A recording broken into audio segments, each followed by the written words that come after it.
Praise the Lord. Yang pun aku hai ningai dan thagat cai aku ngasi amuk subuh matam masih ngasi mayam punna Yisuna hai ram bese ai gi ming dan aku ani ne traga hum na pun ma phama tu ai yaure aduna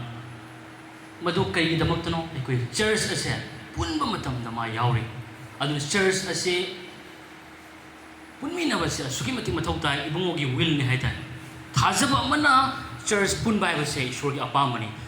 ishwar gi apam ba tauri ba mahaga do ma mai pawai da ba mai ya loi da ba leite magi punsi de ishwar na magi ningja ba phaw ba tungan bigani hai tai amen aduni ishwar lak base nangi darkar lai bu do ipige aingon da lau sine amen aingon da lau sine amen magi mafam da sangjari ba mahaga de aiko gi punsi da soidana ibuma mahana por bibigani aduga isnau singdai na hygienic ba mana aikoi tawa matamda satra gumna student ama gumna aikoi tasi maramdi bible da Proverbs chapter 19 gi verse 27 ka hay matamda isa sa nakoina tamba hekle pada hana khangki puna mak tu thawai na loi hay aduna aikoi je tamba ki puning amaga loina na aikoi taba mathau tai aduna tamba ai bse church ki opo taba matam du khak tamba nate matam kuding makta aikoi se aina ta khraba pa khraba opo ta khraba neina khraba kuding mak to ai tatana ai ningsing ma mathau tai ai tatana ningsing ma mathau tai ai khange hai bagi wa se ai mu khangba leitre ai loi khange hai bagi po se thajaba amada aikoi lebam thokte haibam thokte अदुगुम मचतुदी ईश्वर खंगद्रिबसिंग हाइगदबनि हाइना अखोइदगिदि चाउथोकपा हाइबसे कोइद लेबा यादे ईश्वरना चाउथोकपसिंगबु थिंगी अदुगा नोलुकपसिंग थौजाल पि high ईश्वरगि थौजाल नाहा फंगनिबा तारगदि नाहा नोलुकसबा ताइ अदुना Bible ना हाइबसे इकाइ खुमनबसे फंगद्रिंगिदा हाना नोलुकसो high amen aduna sorgi body pamba sorgi marang kai ba body pamba aduga mangdi tigadana haigat pai tai ko napalli tauba wajau ngang ba adu taragati sorgi bodo kai machina phau u phamayo aduna aikhogi sor sidi noluk chaba sing khakta da thaujalu pi bi sorni chung da puning wakhal da adugum la bai sorna jeng ba se mapan thongi phajaba yeng de thamoi de yeng ba thamoi chung da mi sing do sorna ya bai Hoi, aikoi thajabagi apana kanbudi kanbikre adubo nang aigi punsida abama mahiyan gai taragadi aikoi thamoi sengba aikoi nolok saba mathau tai aran khubamdi thajaba khaki mapana kanbirabani adu punsida marang kai ba punsida thange haiba taragadi aikoi nolok saba tai thamoi sengba tai shogi mafamda amen aduna aikoi satra amagumna aikoi taasi aduga aina mangjo na amuka hygiene scripture ma bijanin da de Proverbs chapter 4 gi verse 13 da kay matam da na koi na tam khraba sing ado matam lei da ning sing tam sin khraba sing do leng draba na koi gi lanni madu bu chena tham ga da bani madu bu cheksin na ngi thamoi da tham ga da ne lanni koi sorgi wai se ai par ai khange kok ta dati lanni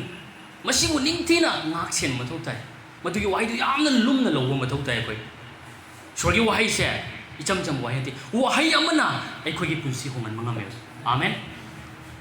Y um खकी मपाना ngasi अखोगी मपुंग फाना अखोगी पुंसी से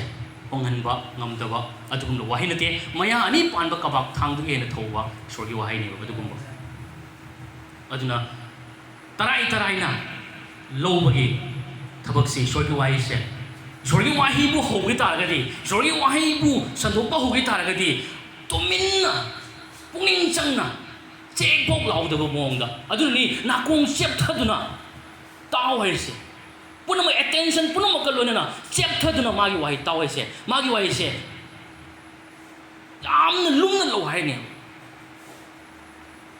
aduna wahi bu tagradi minna kong se pangdok tana yamna ready oidna thorang tawraga thamoi sem sajaraga sorgi wahi sina ngasidi ꯑꯩ ꯁꯣꯏꯗꯅ ꯏꯁꯣꯔꯒꯤ ꯋꯥꯍꯩꯗꯒꯤ ꯕꯣꯔ ꯐꯪꯒꯅꯤ ꯍꯥꯏꯕ ꯃꯁꯤꯒꯤ ꯑꯦꯛꯁꯄꯦꯛꯇꯦꯁꯟꯁꯦ ꯑꯩꯈꯣꯏ ꯁꯤ ꯂꯩꯃꯤꯟꯅꯁꯤꯀꯣ ꯁꯤ ꯂꯩꯕ ꯈꯨꯗꯤꯡꯃꯛꯇ ꯌꯦꯡꯉꯣ ꯑꯗꯨꯝ ꯕꯣꯔ ꯐꯪꯒꯅꯤ ꯌꯦꯡꯉꯣ ꯑꯃꯕꯨ ꯑꯣꯏꯔꯁꯨ ꯉꯁꯤ ꯑꯩꯈꯣꯏ ꯏꯁꯣꯔꯒꯤ ꯊꯋꯥꯏ ꯑꯁꯦꯡꯕꯅ ꯆꯤꯡꯕꯤꯔꯛꯄ ꯃꯇꯝꯗ ꯑꯩꯈꯣꯏꯅ ꯀꯔꯝꯅ ꯑꯆꯨꯝꯕ ꯋꯥꯔꯦꯞ ꯗꯤꯁꯤꯁꯟꯗꯣ ꯂꯧꯕ ꯉꯝꯒꯅꯤ ꯍꯥꯏꯕꯒꯤ ꯃꯇꯥꯡꯗꯅꯤ ꯇꯣꯄꯤꯛꯅꯤꯀꯣ ꯑꯩꯈꯣꯏ ꯅꯩꯅꯗꯣꯏꯁꯦ ꯊꯋꯥꯏꯅ ꯆꯤꯡꯕꯤꯔꯛꯄ ꯃꯇꯝꯗ ꯀꯔꯝꯅ ꯑꯆꯨꯝꯕ ꯋꯥꯔꯦꯞ ꯂꯧꯒꯅꯤ ꯍꯥꯏꯕꯁꯤꯅꯤ ꯑꯗꯨꯅ ꯊꯋꯥꯏꯅ ꯆꯤꯡꯕꯤꯔꯛꯄ ꯍꯥꯏꯕꯁꯤꯗ ꯑꯩꯈꯣꯏ ꯉꯛꯅꯤꯡꯉꯥꯏ ꯑꯣꯏꯗꯦ ꯑꯩꯅꯁꯨ ꯃꯃꯥꯡꯗ ꯍꯥꯏꯖꯈ꯭ꯔꯦ ꯑꯩꯈꯣꯏ ꯏꯁꯣꯔꯒꯤ ꯃꯆꯥꯁꯤꯡꯅꯤ ꯑꯃꯦꯟ ꯏꯁꯣꯔꯒꯤ ꯊꯋꯥꯏꯅ ꯆꯤꯡꯕꯤꯔꯤꯕ ꯃꯈꯣꯏ ꯑꯗꯣ ꯏꯁꯣꯔꯒꯤ ꯃꯆꯥꯁꯤꯡꯅꯦ ꯔꯣꯃꯤꯌꯣ ꯆꯦꯞꯇꯔ 8ꯇ ꯄꯥꯔꯒꯗꯤ ꯑꯩꯈꯣꯏꯅ ꯈꯪꯒꯅꯤ ꯑꯗꯨꯅ ꯑꯩꯈꯣꯏ ꯉꯁꯤ ꯑꯩꯈꯣꯏꯅ ꯈꯪꯉꯤ ꯋꯥꯌꯦꯜ ꯃꯈꯥ ꯄꯣꯟꯕ ꯅꯠꯇꯅ ꯊꯧꯖꯥꯜꯒꯤ ꯃꯈꯥ ꯑꯩꯈꯣꯏ ꯄꯣꯟꯈ꯭ꯔꯦꯕ ꯊꯧꯖꯥꯜꯒꯤ ꯃꯈꯥ ꯄꯣꯟꯕ ꯍꯥꯏꯕꯁꯤꯗ ꯑꯩꯅ ꯃꯌꯥꯝꯗ ꯍꯥꯏꯖꯅꯤꯡꯕꯗꯨꯗꯤ ꯀꯔꯤꯁꯨ ꯇꯧꯗ꯭ꯔꯁꯨ ꯌꯥꯔꯦ ꯀꯔꯤꯁꯨ ꯏꯟꯗ꯭ꯔꯁꯨ ꯌꯥꯔꯦ ꯊꯧꯖꯥꯜꯒꯤ ꯃꯈꯥ ꯄꯣꯟꯕ ꯃꯔꯝꯅ ꯊꯥꯖꯔꯈꯛ ꯂꯣꯏꯔꯦ ꯍꯥꯏꯇꯥꯔꯒꯗꯤ ꯃꯗꯨ ꯆꯨꯝꯗꯦ ꯕꯥꯏꯕꯜꯅ ꯍꯥꯏꯕꯗꯤ ꯊꯧꯖꯥꯜꯒꯤ ꯃꯈꯥ ꯄꯣꯟꯕ ꯃꯇꯝꯗ ꯃꯥꯁꯦ ꯍꯦꯟꯅ ꯊꯕꯛ ꯁꯨꯕ ꯑꯃ ꯇꯧꯕ ꯑꯃ ꯑꯣꯏꯔꯦ ꯍꯥꯏ ꯏꯟꯕ ꯑꯃ ꯑꯣꯏꯔꯦ ꯍꯥꯏ ꯑꯗꯨꯅ ꯑꯩꯈꯣꯏꯅ ꯃꯦꯊ꯭ꯌꯨꯗꯁꯨ ꯎꯕ ꯐꯪꯒꯅꯤ ꯅꯈꯣꯏꯅ ꯏꯁꯣꯔꯒꯤ ꯋꯥꯍꯩꯗꯣ ꯑꯇꯥꯕꯇ ꯑꯣꯏꯒꯅꯨ ꯑꯗꯨꯕꯨ ꯑꯇꯧꯕ ꯑꯣꯏꯌꯣꯏ ꯇꯥꯔꯒ ꯇꯧꯕꯁꯤꯡ ꯑꯗꯣ ꯑꯁꯦꯡꯕ ꯃꯤꯁꯤꯡꯒꯤꯁꯨ ꯍꯥꯏ ꯑꯃꯦꯟ ꯑꯗꯨꯅ ꯄ꯭ꯔꯣꯚꯥꯕ ꯆꯦꯞꯇꯔ 10ꯒꯤ ꯚꯔꯁ 4ꯗꯁꯨ ꯀꯩ ꯍꯥꯏꯕ ꯃꯇꯝꯗ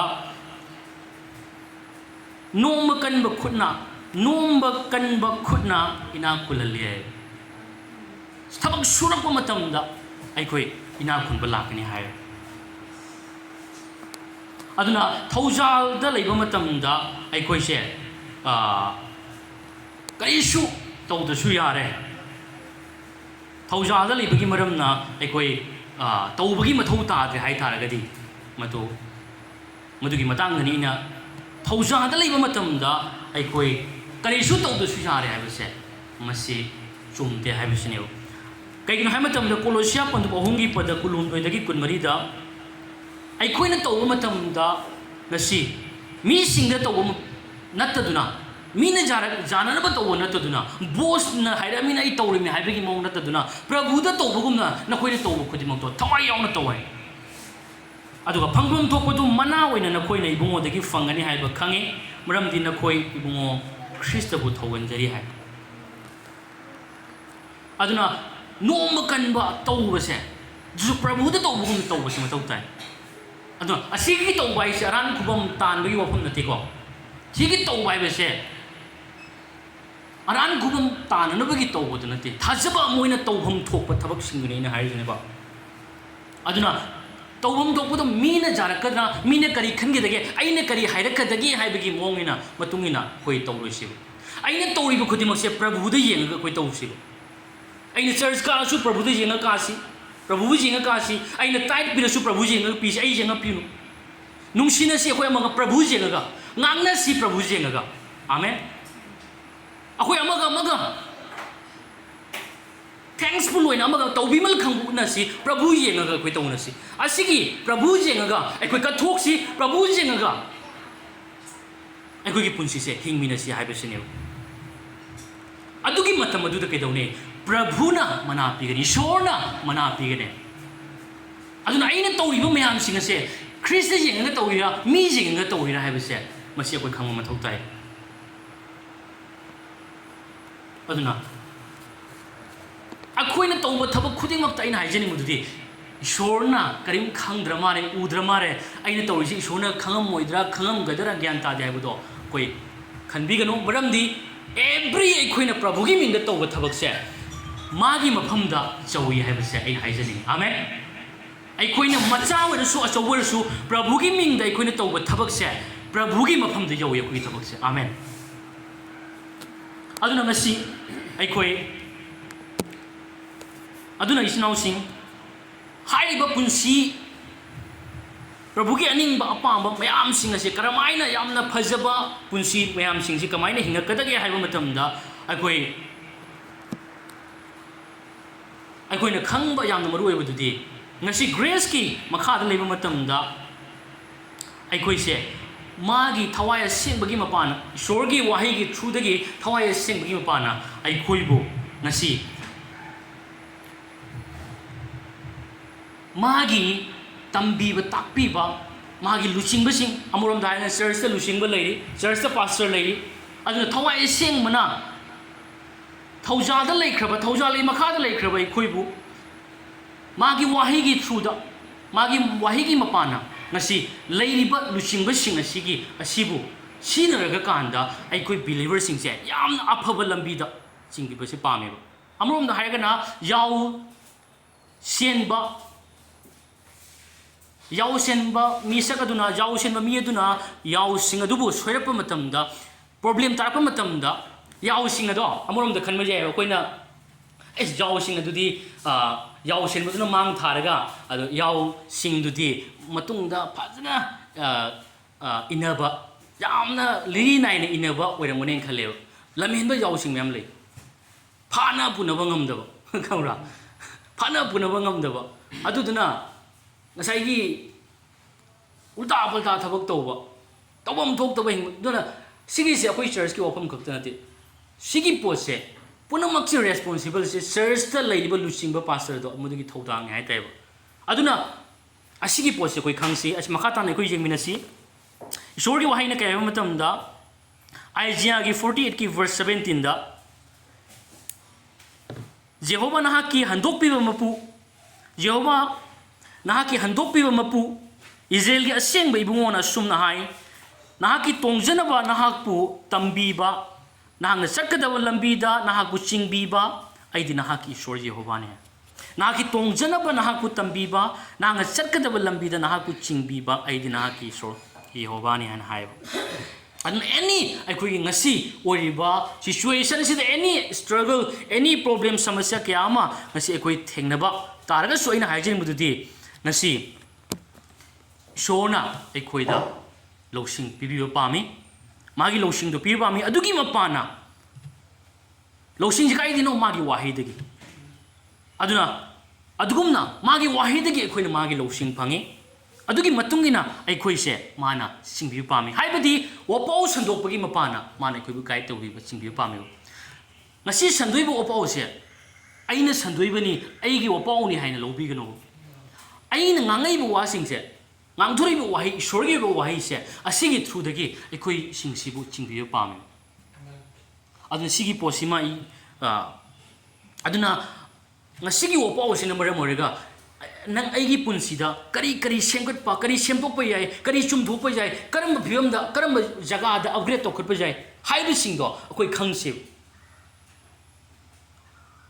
ꯑꯗꯨꯅ ꯏꯁꯣꯔꯅ ꯈꯨꯠꯂꯥꯏ ꯄꯤꯁꯜꯂꯛꯏ ꯁꯤ ꯈꯨꯠꯂꯥꯏꯁꯤꯡꯁꯤꯅ ꯀꯔꯤ ꯀꯔꯤ ꯗꯔꯀꯥꯔ ꯂꯩꯕ ꯄꯣꯠ ꯆꯩ ꯁꯔꯒꯗꯒꯤ ꯑꯗꯨꯒꯨꯝꯂꯕ ꯀꯌా ꯑꯃ ꯔꯤꯁꯣꯔꯁꯦꯁ ꯀꯌꯥ ꯑꯃ ꯉꯁꯤ ꯃꯥꯒꯤ ꯋꯥꯍꯩꯒꯤ ꯊ꯭ꯔꯨꯗꯒꯤ ꯑꯩꯈꯣꯏꯗ ꯍꯩꯊꯔꯛꯑꯦꯕ ꯑꯗꯨꯅ ꯃꯗꯨꯒꯤ ꯃꯌꯥꯝꯁꯤꯡ ꯑꯗꯨꯅ ꯃꯗꯨꯒꯤ ꯕ꯭ꯂꯦꯁꯤꯡ ꯃꯌꯥꯝꯗꯨꯅ ꯑꯩꯒꯤ ꯄꯨꯟꯁꯤꯗ ꯀꯔꯤ ꯀꯔꯤ ꯗꯔꯀꯥꯔ ꯂꯩ ꯑꯗꯣ ꯑꯩꯈꯣꯏ ꯃꯗꯨ ꯈꯪꯉꯒ ꯃꯗꯨꯗꯨꯅ ꯑꯩꯈꯣꯏꯒꯤ ꯄꯨꯟꯁꯤꯁꯦ ꯉꯁꯥꯏꯒꯤ ꯗꯔꯀꯥꯔ ꯂꯩꯕꯁꯤꯡ ꯃꯦꯟꯁꯤꯜꯍꯧꯕ ꯁꯦꯝꯗꯣꯛꯍꯧꯕ ꯆꯨꯝꯗꯣꯛꯍꯧꯕꯁꯦ ꯌꯥꯝ ꯃꯊꯧ ꯇꯥꯏꯌꯦꯕ ꯑꯗꯨꯅ ꯑꯩꯈꯣꯏꯒꯤ ꯖꯣꯁꯨꯋꯥ ꯄꯟꯗꯨꯞ ꯑꯃꯒꯤ ꯄꯗ 9ꯗꯁꯨ ꯑꯗꯨꯒ ꯅꯍꯥꯛꯅ ꯋꯥꯌꯦꯜ ꯊꯪꯒꯤ ꯂꯥꯏꯔꯤꯛ ꯑꯁꯤ ꯇꯠꯇꯅ ꯄꯥꯒꯗꯕꯅꯤ ꯃꯗꯨꯗ ꯏꯔꯤꯕ ꯄꯨꯝꯅꯃꯛ ꯑꯗꯨꯒꯤ ꯃꯇꯨꯡ ꯏꯟꯅ ꯆꯦꯛꯁꯤꯟꯅ ꯉꯥꯛꯅꯕ ꯅꯍꯥꯛꯅ ꯑꯍꯤꯡ ꯅꯨꯡꯊꯤꯜ ꯆꯨꯞꯄ ꯃꯗꯨꯒꯤ ꯃꯔꯝꯗ ꯋꯥꯈꯜ ꯇꯧꯒꯗꯕꯅꯤ ꯃꯗꯨ ꯑꯣꯏꯔꯕꯗꯤ ꯅꯍꯥꯛꯀꯤ ꯄꯨꯟꯁꯤꯗ ꯆꯥꯎꯈꯠꯄ ꯑꯃꯁꯨꯡ ꯃꯥꯏ ꯄꯥꯛꯄ ꯑꯣꯏꯒꯅꯤ ꯀꯣ ꯃꯥꯏ ꯄꯥꯛꯄ ꯑꯣꯏꯒꯅꯤ ꯁꯤꯒ ꯍꯥꯏꯔꯤꯁꯦ ꯃꯥꯏ ꯄꯥꯛꯄ ꯍꯥꯏꯅ ꯏꯪꯂꯤꯁꯇ ꯍꯥꯏꯔꯒꯅ ꯒꯨꯗ ꯁꯛꯁꯦꯁ ꯍꯥꯏꯌꯦꯕꯀꯣ ꯑꯗꯣ ꯒꯨꯗ ꯁꯛꯁꯦꯁ ꯑꯣꯏꯗꯣꯏꯁꯦ ꯀꯔꯝꯕ ꯃꯇꯝꯗꯅꯣ ꯃꯥꯒꯤ ꯋꯥꯍꯩꯗꯣ ꯃꯦꯗꯤꯇꯦꯠ ꯇꯧꯋꯦ ꯍꯥꯏꯕꯗꯤ ꯑꯍꯤꯡ ꯅꯨꯡꯊꯤꯜ ꯅꯥꯏꯗꯅ ꯃꯥꯒꯤ ꯋꯥꯍꯩꯗꯨꯗ ꯙ꯭ꯌꯥꯟ ꯇꯧ ꯃꯥꯒꯤ ꯋꯥꯍꯩꯗꯣ ꯄꯥꯒꯗꯕꯅꯤ ꯍꯥꯏ ꯃꯥꯒꯤ ꯋꯥꯍꯩꯗꯣ ꯅꯤꯡꯁꯤꯡꯒꯗꯕꯅꯤ ꯍꯥꯏꯕꯁꯤꯅꯦꯕ ꯑꯗꯨꯅ ꯃꯥꯏ ꯄꯥꯛꯄ ꯍꯥꯏꯕꯁꯦ ꯉꯁꯤ ꯒꯨꯗ ꯁꯛꯁꯦꯁ ꯍꯥꯏꯕꯁꯦ ꯉꯁꯤ ꯏꯁꯣꯔꯒꯤ ꯋꯥꯍꯩꯗ ꯑꯩꯅ ꯀꯌꯥꯒꯤ ꯃꯇꯤꯛ ꯃꯇꯝ ꯁ꯭ꯄꯦꯟ ꯇꯧꯔꯤ ꯍꯥꯏꯕꯒꯤ ꯃꯈꯥ ꯑꯁꯨꯛꯀꯤ ꯃꯇꯤꯛ ꯄꯣꯜꯂꯦ ꯍꯥꯏꯇꯥꯔꯦꯕ ꯒꯨꯗ ꯁꯛꯁꯦꯁ ꯍꯥꯏꯕꯁꯤꯗ ꯀꯩꯅꯣ ꯑꯩꯒꯤ ꯄꯨꯟꯁꯤ ꯑꯩꯒꯤ ꯐꯦꯃꯤꯂꯤꯗ ꯑꯁꯤ ꯑꯅꯥ ꯊꯣꯛꯇꯕ ꯑꯅꯥ ꯑꯌꯦꯛ ꯌꯥꯎꯗꯕ ꯑꯗꯨ ꯈꯛꯇ ꯅꯠꯇꯅ ꯑꯩꯒꯤ ꯄꯨꯟꯁꯤꯗ ꯑꯋꯥꯠ ꯑꯄꯥ ꯂꯩꯇꯕ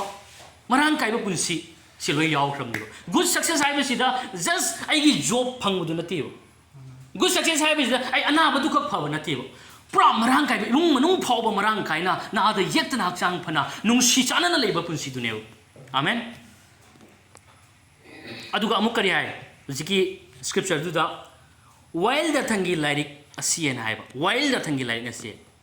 ꯑꯗꯨꯅ ꯋꯥꯏꯜ ꯖꯥꯊꯪꯒꯤ ꯂꯥꯏꯔꯤꯛ ꯏꯁꯣꯔꯅ ꯍꯥꯏꯔꯤꯁꯦ ꯋꯥꯏꯜ ꯖꯥꯊꯪꯒꯤ ꯂꯥꯏꯔꯤꯛ ꯑꯁꯤ ꯀꯩꯅꯣ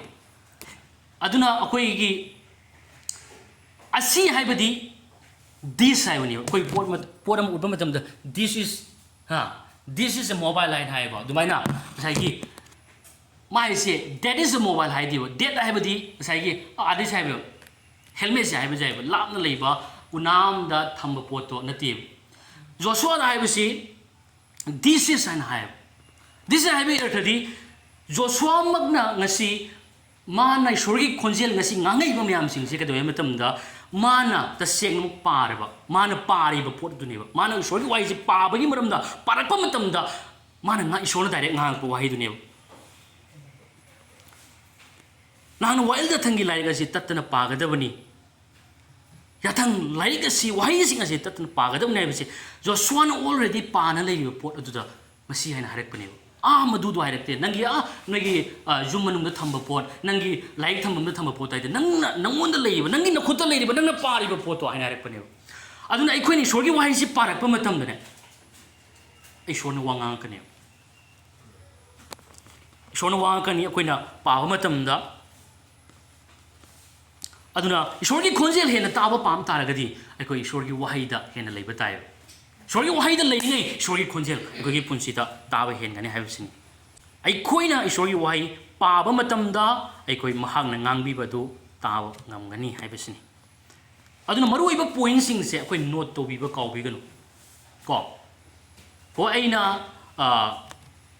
ꯄꯣꯏꯟꯠ ꯃꯌꯥꯝ ꯑꯃ ꯄꯜꯂꯝꯗꯕ ꯌꯥꯏ ꯑꯗꯨꯕꯨ ꯄꯣꯏꯟꯠ ꯉꯥꯛꯇꯅꯤ ꯍꯧꯖꯤꯛꯀꯤꯁꯨ ꯄꯣꯏꯟꯠ ꯉꯥꯛꯇꯅꯦꯕ ꯄꯣꯏꯟꯠꯗꯨ ꯃꯁꯛ ꯈꯪꯁꯦꯕ ꯑꯩꯅ ꯄꯜꯂꯛꯏꯕ ꯄꯣꯏꯟꯠꯁꯦ ꯀꯔꯝꯕꯅ ꯃꯔꯨ ꯑꯣꯏꯔꯤꯁꯦ ꯑꯗꯨ ꯈꯪꯁꯦꯕ ꯉꯥꯡꯉꯛꯏꯕ ꯃꯌꯥꯝꯁꯦ ꯔꯦꯚꯦꯂꯦꯁꯟ ꯃꯌꯥꯝꯁꯤꯡꯒꯤ ꯃꯔꯛꯇ ꯃꯔꯨꯑꯣꯏꯕ ꯋꯥꯍꯩꯁꯤꯡꯗꯣ ꯑꯩꯈꯣꯏ ꯅꯣꯠ ꯇꯧꯁꯦꯕ ꯃꯗꯨꯅ ꯑꯩꯈꯣꯏꯒꯤ ꯄꯨꯟꯁꯤꯗ ꯅꯤꯡꯁꯤꯡꯕ ꯍꯥꯏꯕꯁꯤ ꯌꯥꯝ ꯃꯊꯧ ꯇꯥꯏ ꯑꯩꯈꯣꯏ ꯑꯗꯨꯅꯅꯤ ꯉꯁꯥꯏ ꯑꯩꯅ ꯑꯍꯧꯕꯗ ꯍꯥꯏꯖꯈꯤꯕꯗꯣ ꯏꯁꯥ ꯅꯈꯣꯏꯅ ꯇꯝꯕ ꯍꯦꯛ ꯂꯦꯞꯄꯗ ꯍꯥꯟꯅ ꯈꯪꯈꯤꯕ ꯄꯨꯝꯅꯃꯛꯇꯣ ꯊꯧꯑꯣꯏꯔꯛꯂꯣꯏ ꯍꯥꯏꯌꯦꯕ ꯂꯣꯏ ꯀꯥꯎꯈꯤꯅꯤ ꯍꯥꯏꯌꯦꯕ ꯑꯗꯨꯅ ꯏꯁꯟꯁꯤ ꯅꯣꯠ ꯇꯧꯋꯥꯏꯁꯦ ꯃꯔꯨꯑꯣꯏꯕ ꯋꯥꯍꯩꯁꯤꯡ ꯑꯁꯦ ꯏꯁꯟꯁꯤ ꯍꯥꯏꯔꯤꯕ ꯋꯥꯍꯩꯁꯤꯡꯁꯤꯒ ꯑꯗꯨꯒꯤ ꯋꯥꯍꯩ ꯃꯇꯤꯛꯇꯨꯃꯗꯤ ꯌꯥꯝꯅ ꯑꯩꯉꯣꯟꯗ ꯑꯗꯨꯒꯤ ꯄꯣꯠꯇꯣ ꯃꯊꯧ ꯇꯥꯏ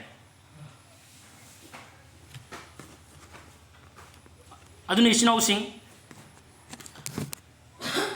ꯏꯁꯣꯔꯒꯤ ꯋꯥꯍꯩꯗꯤ ꯇꯥꯕ ꯄꯥꯝꯕ ꯍꯥꯏꯕꯗꯤ ꯏꯁꯣꯔꯒꯤ ꯈꯣꯟꯖꯦꯜꯗꯤ ꯇꯥꯕ ꯄꯥꯝꯕ ꯑꯗꯨꯕꯨ ꯏꯁꯣꯔꯒꯤ ꯋꯥꯍꯩꯗꯤ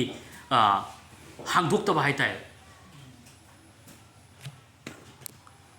ꯑꯗꯨꯏꯗꯤ ꯌꯥꯔꯣꯏꯕ ꯏꯁꯣꯔꯒꯤ ꯋꯥꯍꯩ ꯍꯥꯡꯗꯣꯛꯇ꯭ꯔꯤꯉꯩ ꯏꯁꯣꯔꯒꯤ ꯈꯣꯟꯖꯦꯜ ꯇꯥꯕ ꯐꯪꯉꯣꯏ ꯑꯗꯨꯅ ꯏꯁꯣꯔꯒꯤ ꯋꯥꯍꯩꯁꯦ ꯍꯥꯡꯗꯣꯛꯄ ꯃꯇꯝꯗꯗꯤ ꯑꯩꯈꯣꯏ ꯏꯁꯣꯔꯒꯤ ꯋꯥꯍꯩꯁꯦ ꯅꯪ ꯑꯩꯒꯤ ꯄꯨꯟꯁꯤꯗ ꯇꯥꯒꯅꯤ ꯑꯗꯨꯅ ꯏꯁꯣꯔꯒꯤ ꯋꯥꯍꯩꯁꯦ ꯑꯩꯈꯣꯏꯒꯤ ꯀꯔꯝꯍꯥꯏꯅ ꯍꯥꯏꯗꯤ ꯑꯩꯈꯣꯏꯒꯤ ꯆꯔꯆ ꯈꯛꯇꯗ ꯇꯥꯕ ꯅꯠꯇꯅ ꯑꯩꯈꯣই ꯅꯨꯃꯤꯠ ꯅꯨꯡꯇꯤ ꯈꯨꯗꯤꯡꯗ ꯑꯩꯈꯣꯏ ꯏꯁꯣꯔꯒꯤ ꯋꯥꯍꯩꯁꯦ ꯑꯩꯈꯣꯏ ꯍꯥꯡꯗꯣꯛꯁꯤꯕ ꯑꯩꯈꯣꯏ ꯏꯁꯣꯔꯒꯤ ꯋꯥꯍꯩꯁꯦ ꯅꯨꯡꯇꯤꯒꯤ ꯍꯥꯡꯗꯣꯛꯁꯤ ꯏꯁꯣꯔꯅ ꯑꯩꯉꯣꯟꯗ ꯋꯥ ꯉꯥꯡꯉꯛꯇꯦꯅ ꯑꯩ ꯍꯥꯡꯗꯣꯛꯇ ꯇꯥꯔꯒꯗꯤ ꯂꯥꯟꯒꯅꯦꯕ ꯑꯩꯉꯣꯟꯗ ꯐꯤꯂꯤꯡꯗ ꯑꯩ ꯄꯥꯅꯤꯡꯕ ꯐꯥꯎꯕ ꯃꯅꯨꯡꯗꯒꯤ ꯐꯥꯎꯔꯛꯄ ꯌꯥꯏ ꯐꯥꯎꯗꯕ ꯌꯥꯏ ꯑꯗꯨꯕꯨ ꯑꯩ ꯏꯁꯣꯔꯒꯤ ꯋꯥꯍꯩꯗꯤ ꯄꯥꯁꯤꯕ ꯍꯣꯏ ꯀꯔꯤꯒꯨꯝꯕ ꯃꯇꯝꯗ ꯏꯁꯣꯔꯒꯤ ꯋꯥꯍꯩꯁꯦ ꯃꯅꯨꯡꯗꯒꯤ ꯄꯥꯅꯤꯡꯕ ꯑꯃ ꯐꯥꯎꯔꯤꯗꯣ ꯏꯁꯣꯔꯒꯤ ꯂꯤꯗꯤꯡꯅꯤ ꯑꯗꯨꯝꯗꯤ ꯋꯥꯍꯩꯁꯦ ꯄꯥꯅꯤꯡꯕ ꯑꯃ ꯐꯥꯎꯔꯛꯄ ꯑꯗꯨ ꯑꯗꯨꯝ ꯄꯥꯗꯤ ꯄꯥꯗꯕꯅꯤ ꯄꯥꯅꯤꯡꯕ ꯑꯃ ꯐꯥꯎꯔꯛꯄ ꯑꯗꯨꯕꯨ ꯑꯗꯨꯝ ꯊꯧꯑꯣꯏꯗꯕ ꯍꯥꯏꯇꯥꯔꯦ ꯑꯗꯣ ꯅꯪ ꯏꯁꯣꯔꯒꯤ ꯄ꯭ꯔꯣꯝꯇꯤꯡ ꯂꯥꯛꯄ ꯑꯗꯣ ꯅꯪꯅ ꯊꯧꯑꯣꯏꯗꯕꯅꯦꯕ ꯃꯗꯨ ꯇꯧꯕꯤꯒꯅꯨ ꯏꯆꯤꯟ ꯏꯅꯥꯎꯁꯤꯡ ꯃꯅꯨꯡꯗꯒꯤ ꯇꯧꯅꯤꯡꯕ ꯄꯥꯅꯤꯡꯕ ꯐꯥꯎꯔꯛꯄ ꯃꯇꯝꯗꯅꯦ ꯑꯩꯈꯣꯏ ꯁꯣꯏꯗꯅ ꯄꯥꯒꯗꯕꯅꯤ ꯃꯗꯨꯕꯨ ꯑꯣꯕꯦ ꯇꯧꯒꯗꯕꯅꯤ ꯃꯗꯨꯗ ꯅꯪ ꯃꯥꯏ ꯄꯥꯛꯀꯅꯦꯕ ꯃꯗꯨꯅꯤ ꯏꯁꯣꯔꯒꯤ ꯂꯤꯗꯤꯡ ꯍꯥꯏꯕꯗꯣ ꯏꯁꯣꯔꯅ ꯅꯉꯣꯟꯗ ꯀꯔꯤꯒꯨꯝꯕ ꯑꯃ ꯈꯪꯍꯟꯅꯤꯡꯉꯦ ꯃꯥꯒꯤ ꯋꯥꯍꯩꯗꯒꯤ ꯑꯗꯨꯅ ꯁꯤ ꯑꯩꯈꯣꯏ ꯈꯪꯁꯦꯕꯀꯣ ꯑꯗꯣ ꯐꯥꯎꯔꯛꯇ꯭ꯔꯒꯁꯨ ꯑꯩꯗꯤ ꯅꯨꯃꯤꯠ ꯅꯨꯡꯇꯤ ꯈꯨꯗꯤꯡꯒꯤ ꯏꯁꯣꯔꯒꯤ ꯋꯥꯍꯩꯁꯦ ꯑꯩ ꯍꯥꯡꯗꯣꯛꯄ ꯃꯊꯧ ꯇꯥꯏꯕꯁꯦ ꯃꯁꯤ ꯑꯩꯈꯣꯏ ꯋꯥꯔꯦꯞ ꯑꯣꯏꯅ ꯂꯧꯃꯤꯟꯅꯁꯤ ꯑꯩꯗꯤ ꯍꯥꯡꯗꯣꯛꯇꯕ ꯌꯥꯗꯦ ꯍꯥꯏꯕꯁꯦ ꯑꯗꯨꯒꯤ ꯃꯇꯝ ꯑꯗꯨꯗ ꯏꯁꯣꯔꯅ ꯅꯉꯣꯟꯗ ꯋꯥ ꯉꯥꯡꯒꯅꯤ ꯋꯥ ꯉꯥꯡꯕꯒꯤ ꯃꯄꯥꯅ ꯅꯪꯒꯤꯗꯃꯛꯇ ꯕꯣꯔꯒꯤ ꯃꯁꯛ ꯑꯣꯏꯒꯅꯦꯕ ꯑꯃꯦꯟ ꯑꯗꯨꯅ ꯏꯁꯣꯔꯅ ꯑꯩꯈꯣꯏꯒꯤ ꯀꯥꯟꯅꯔꯣꯏꯗꯕ ꯋꯥ ꯑꯝꯇ ꯉꯥꯡꯗꯦ ꯑꯦꯕ꯭ꯔꯤ ꯃꯑꯣꯡ ꯃꯍꯥꯛꯅ ꯉꯥꯡꯉꯤꯕ ꯋꯥꯍꯩ ꯈꯨꯗꯤꯡꯃꯛꯁꯦ ꯅꯪ ꯑꯩꯅ ꯕꯣꯔ ꯐꯪꯖꯅꯕꯒꯤꯗꯃꯛꯇꯅꯦꯕ ꯑꯃꯦꯟ ꯉꯁꯤ ꯕꯥꯏꯕꯜ ꯄꯤꯔꯤꯁꯦ ꯀꯩꯒꯤꯗꯃꯛꯇꯅꯣ ꯑꯩꯈꯣꯏꯅ ꯕꯣꯔ ꯐꯪꯅꯅꯕꯒꯤꯗꯃꯛꯇꯅꯤ ꯑꯩꯈꯣꯏꯅ ꯃꯍꯩ ꯌꯥꯅꯅꯕꯒꯤꯗꯃꯛꯇꯅꯤ ꯑꯩꯈꯣꯏꯅ ꯑꯐꯕ ꯑꯦꯛꯖꯥꯝꯄꯜ ꯑꯣꯏꯕ ꯄꯨꯟꯁꯤ ꯍꯤꯡꯕ ꯉꯝꯅꯅꯕꯒꯤꯗꯃꯛꯇ ꯑꯩꯈꯣꯏꯒꯤ ꯄ꯭ꯔꯣꯐꯤꯠꯀꯤꯗꯃꯛꯇ ꯃꯥꯅ ꯄꯤꯔꯤꯕꯅꯦꯕ ꯑꯃꯦꯟ ꯑꯗꯨ ꯁꯤꯒꯩꯁꯤꯒ ꯂꯣꯏ ꯁꯨꯈ꯭ꯔꯕꯅꯤ ꯑꯩꯒꯤ ꯐꯦꯃꯤꯂꯤꯒꯤ ꯑꯣꯏꯔꯣ ꯑꯩꯒꯤ ꯀꯦꯔꯤꯌꯔꯒꯤ ꯑꯣꯏꯔꯣ ꯑꯩꯒꯤ ꯂꯥꯏꯐ ꯄꯥꯔꯠꯅꯔꯒꯤ ꯃꯇꯥꯡ ꯑꯣꯏꯔꯣ ꯑꯦꯕ꯭ꯔꯤ ꯍꯤꯔꯝ ꯈꯨꯗꯤꯡꯃꯛ ꯌꯥꯎꯈ꯭ꯔꯕꯅꯦꯕ ꯁꯤꯒꯩꯁꯤ ꯑꯩꯒꯤ ꯍꯛꯆꯥꯡꯒꯤ ꯑꯣꯏꯔꯣ ꯄꯨꯝꯅꯃꯛꯁꯦ ꯉꯁꯤ ꯃꯥꯒꯤ ꯋꯥꯍꯩꯁꯤꯒꯤ ꯃꯄꯥꯅ ꯑꯩꯈꯣꯏꯗ ꯅꯪꯒꯤ ꯗꯔꯀꯥꯔ ꯂꯩꯕ ꯑꯦꯕ꯭ꯔꯤ ꯅꯤꯗ ꯈꯨꯗꯤꯡꯃꯛꯁꯨ ꯃꯥꯅ ꯐꯨꯜꯐꯤꯜ ꯇꯧꯕꯤꯕ ꯄꯥꯝꯃꯦꯕ ꯑꯃꯦꯟ ꯑꯗꯨꯅ ꯏꯆꯤꯟ ꯏꯅꯥꯎꯁꯤꯡ ꯑꯩꯈꯣꯏꯅ ꯈꯪꯉꯤ ꯄꯥꯞꯀꯤ ꯊꯕꯛꯁꯤꯗꯤ ꯄꯥꯞꯀꯤ ꯐꯣꯜꯗꯤ ꯃꯥꯡ ꯇꯥꯛꯄꯅꯤ ꯄꯥꯞꯅ ꯀꯩꯗꯧꯅꯨꯡꯗ ꯑꯩꯈꯣꯏꯗ ꯑꯐꯕ ꯄꯨꯔꯛꯇꯦ ꯃꯥꯡ ꯇꯥꯛꯍꯜꯂꯤ ꯑꯗꯨꯕꯨ ꯏꯁꯣꯔꯒꯤ ꯋꯥꯍꯩꯗ ꯑꯩꯈꯣꯏ ꯂꯩꯕ ꯃꯇꯝꯗꯗꯤ ꯄꯥꯞꯀꯤ ꯃꯊꯛꯇ ꯄꯥꯜꯂꯀꯥꯟꯗ ꯑꯩꯈꯣꯏꯁꯦ ꯑꯐꯕ ꯃꯍꯩ ꯌꯥꯟꯕ ꯄꯨꯟꯁꯤ ꯑꯣꯏꯍꯜꯂꯦꯕ ꯑꯗꯨꯅ ꯏꯆꯤꯟ ꯏꯅꯥꯎꯁꯤꯡ ꯄꯥꯞ ꯍꯥꯏꯕꯁꯤ ꯑꯩꯈꯣꯏ ꯇꯧꯕ ꯌꯥꯗꯦ ꯍꯥꯏꯕꯗꯤ ꯑꯩꯈꯣꯏ ꯗ꯭ꯔꯒ ꯀꯅꯥꯝ ꯁꯤꯖꯤꯟꯅꯗꯦ ꯏꯁꯣꯔꯕꯨ ꯊꯥꯒꯠꯂꯤ ꯑꯩꯈꯣꯏꯒꯤ ꯃꯔꯛꯇ ꯗ꯭ꯔꯒ ꯑꯦꯗꯤꯛ ꯑꯝꯇ ꯌꯥꯎꯗꯦꯕ ꯗ꯭ꯔꯒ ꯆꯥꯕ ꯑꯝꯇ ꯌꯥꯎꯗꯦ ꯏꯁꯣꯔꯕꯨ ꯊꯥꯒꯠꯂꯤ ꯑꯗꯣ ꯑꯩꯈꯣꯏꯒꯤ ꯏꯔꯛꯇ ꯖꯨ ꯊꯛꯄ ꯌꯥꯎꯗꯦ ꯏꯁꯣꯔꯕꯨ ꯊꯥꯒꯠꯂꯤ ꯑꯗꯨꯅ ꯑꯩꯈꯣꯏꯒꯤ ꯏꯔꯛꯇ ꯑꯦꯅꯤ ꯄꯥꯞꯀꯤ ꯑꯣꯏꯕ ꯊꯕꯛ ꯍꯥꯏꯇꯥꯔꯦ ꯀ꯭ꯋꯥ ꯆꯥꯕ ꯑꯣꯏꯔꯣ ꯈꯩꯅꯤ ꯖꯔꯗꯥ ꯆꯥꯕ ꯑꯣꯏꯔꯣ ꯑꯗꯩꯗꯤ ꯈꯩꯅꯤ ꯆꯥꯕ ꯑꯣꯏꯔꯣ ꯑꯗꯩꯗꯤ ꯒꯟꯖꯥ ꯊꯛꯄ ꯂꯩꯔꯤ ꯒꯨꯂꯤ ꯆꯥꯕ ꯂꯩꯔꯤ ꯃꯁꯤ ꯑꯩꯈꯣꯏꯒꯤ ꯏꯊꯛꯇ ꯁꯦ ꯑꯩꯈꯣꯏ ꯇꯧꯔꯣꯏꯗꯕꯅꯦꯕꯀꯣ ꯃꯁꯤ ꯇꯧꯕ ꯌꯥꯗꯦ ꯑꯩꯈꯣꯏ ꯃꯁꯤꯅ ꯀꯩꯗꯧꯋꯦ ꯍꯥꯏꯕ ꯃꯇꯝꯗ ꯑꯩꯈꯣꯏꯒꯤ ꯍꯛꯆꯥꯡ ꯑꯁꯦ ꯗꯦꯁꯇ꯭ꯔꯣꯏ ꯇꯧꯋꯦꯕ ꯑꯩꯈꯣꯏꯒꯤ ꯍꯛꯆꯥꯡꯁꯦ ꯃꯥꯡꯍꯜꯂꯤ ꯏꯁꯣꯔꯅꯁꯨ ꯍꯥꯏ ꯅꯈꯣꯏꯁꯦ ꯑꯩꯒꯤ ꯍꯛꯆꯥꯡ ꯅꯈꯣꯏꯁꯦ ꯑꯩꯒꯤ ꯁꯪꯅꯦꯅ ꯍꯥꯏꯕ ꯑꯩꯈꯣꯏꯁꯦ ꯏꯁꯣꯔꯒꯤ ꯇꯦꯝꯄꯜꯅꯤ ꯍꯣꯂꯤ ꯇꯦꯝꯄꯜꯅꯤ ꯑꯩꯈꯣꯏꯁꯦ ꯑꯗꯨꯅ ꯑꯩꯈꯣꯏꯁꯦ ꯃꯥꯡ ꯇꯥꯛꯄ ꯌꯥꯅꯅꯕꯒꯤꯗꯃꯛꯇ ꯑꯩꯈꯣꯏ ꯑꯗꯨꯒꯨꯝꯂꯕ ꯍꯛꯆꯥꯡ ꯃꯥꯡꯍꯟꯕ ꯌꯥꯕ ꯐꯠꯇꯕꯁꯤꯡ ꯑꯁꯦ ꯑꯩꯈꯣꯏ ꯇꯧꯔꯣꯏꯗꯕꯅꯤ ꯏꯆꯤꯟ ꯑꯗꯨꯅ ꯑꯩꯈꯣꯏ ꯑꯩꯗꯤ ꯆꯥꯅꯤꯡꯕ ꯃꯇꯝꯗ ꯆꯥꯕ ꯉꯝꯃꯤ ꯑꯩ ꯊꯥꯗꯣꯛꯅꯤꯡꯕ ꯃꯇꯝꯗ ꯑꯩ ꯊꯥꯗꯣꯛꯄ ꯉꯝꯃꯤ ꯀꯥꯏꯅ ꯍꯥꯏ ꯇꯥꯔꯒꯗꯤ ꯏꯆꯤꯟ ꯑꯩꯅ ꯍꯥꯏꯖꯅꯤꯡꯕꯗꯨꯗꯤ ꯅꯪꯅ ꯈꯜꯂꯤꯕ ꯋꯥꯈꯜꯗꯣ ꯃꯗꯨ ꯁꯣꯏꯔꯦ ꯏꯆꯤꯟ ꯑꯗꯨꯅ immediate nang thadokpiu nangi pangal nang ngam nati ko pap se sanapo nati ko sananing matam sanaba yaba poto nati ko aduna immediate masigi thabok sidi aikoi lawthokisi masina maram oiraga ishorgi mafamda changsanbada ishorgi bor phangbada ishorgi bor si phawba apan ma pihalle tai aikoi punsida bor phangdre je ishorna bor pideba nati madi already hi thakramni ba adubu thawai gi lamsida kai do matamda lai phatam na thingba tai aduna second heaven kai do tare dina koi third heaven aisina aikoi heavenly ibai ishorna le mafamduni second haibu sidi kaino lai phatabana operate to mafam sine aduna madudagi ishorgi bor je thingba hai tai nakoi tayong pana punbado sargada pungani haidro tayong pana thadokbado sargada thadokani haidrone adugi sargado ibai ishorna leiba sargado nati lai phatabana leiba sargado ne lai phatabana operate to mafam dune akoina jisu ki mingda thadu wai matamda leiba ya hai matamda hoigi ani shuba sargadu da thadu kane anaba namonda aphapun pini poto ishorgi healing do lakani hai thai amen healing chensel lakani blessing chensel lakani aduna yesuna marang kai ba punsi da people lapani madugi marang kai ba do aikoida ngasi chensel lakane aduna madu apan ma piba ya ba thabak sing che akoi tawdabna phai ko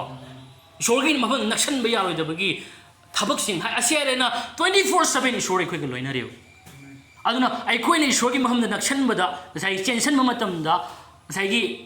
distract oi ba ya ba pap ki thabak sing ase hakchang sogan ba ya ba thabak sing ase masi khoi lokthok se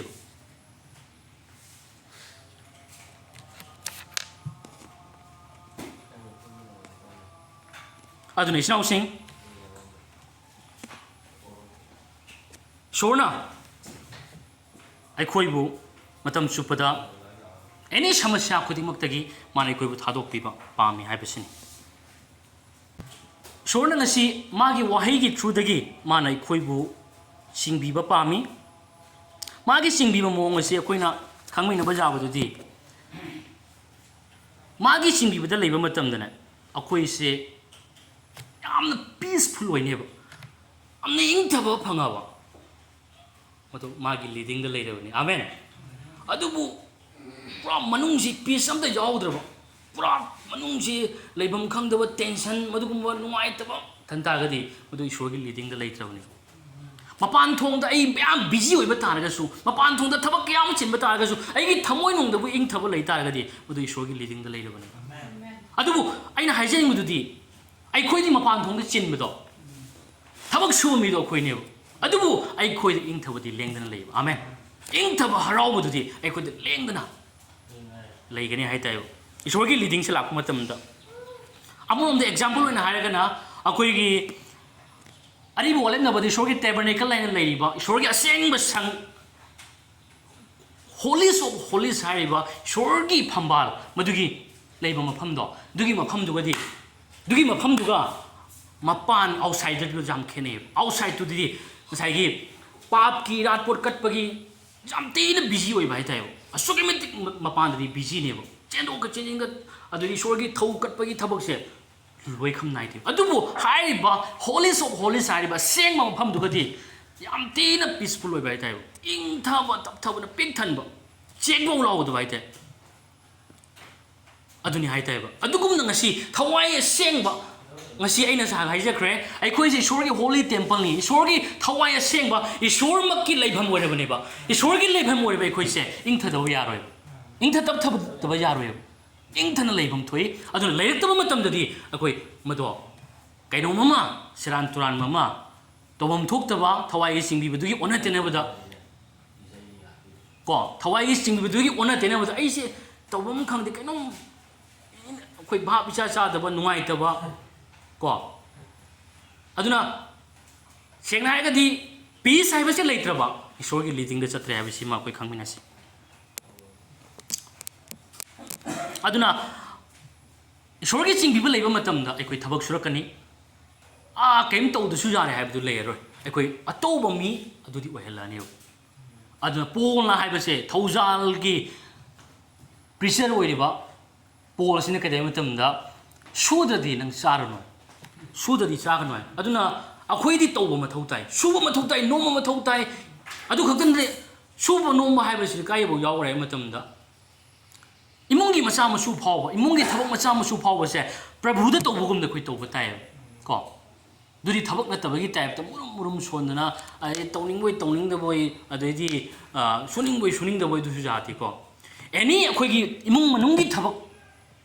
any macha oi ta ga su prabhu da tawbugum da khoi tawsi nupi ora su nupa ora su ko sigi posima khoi prabhu da tawbugum na ikoi tawbu mathau tai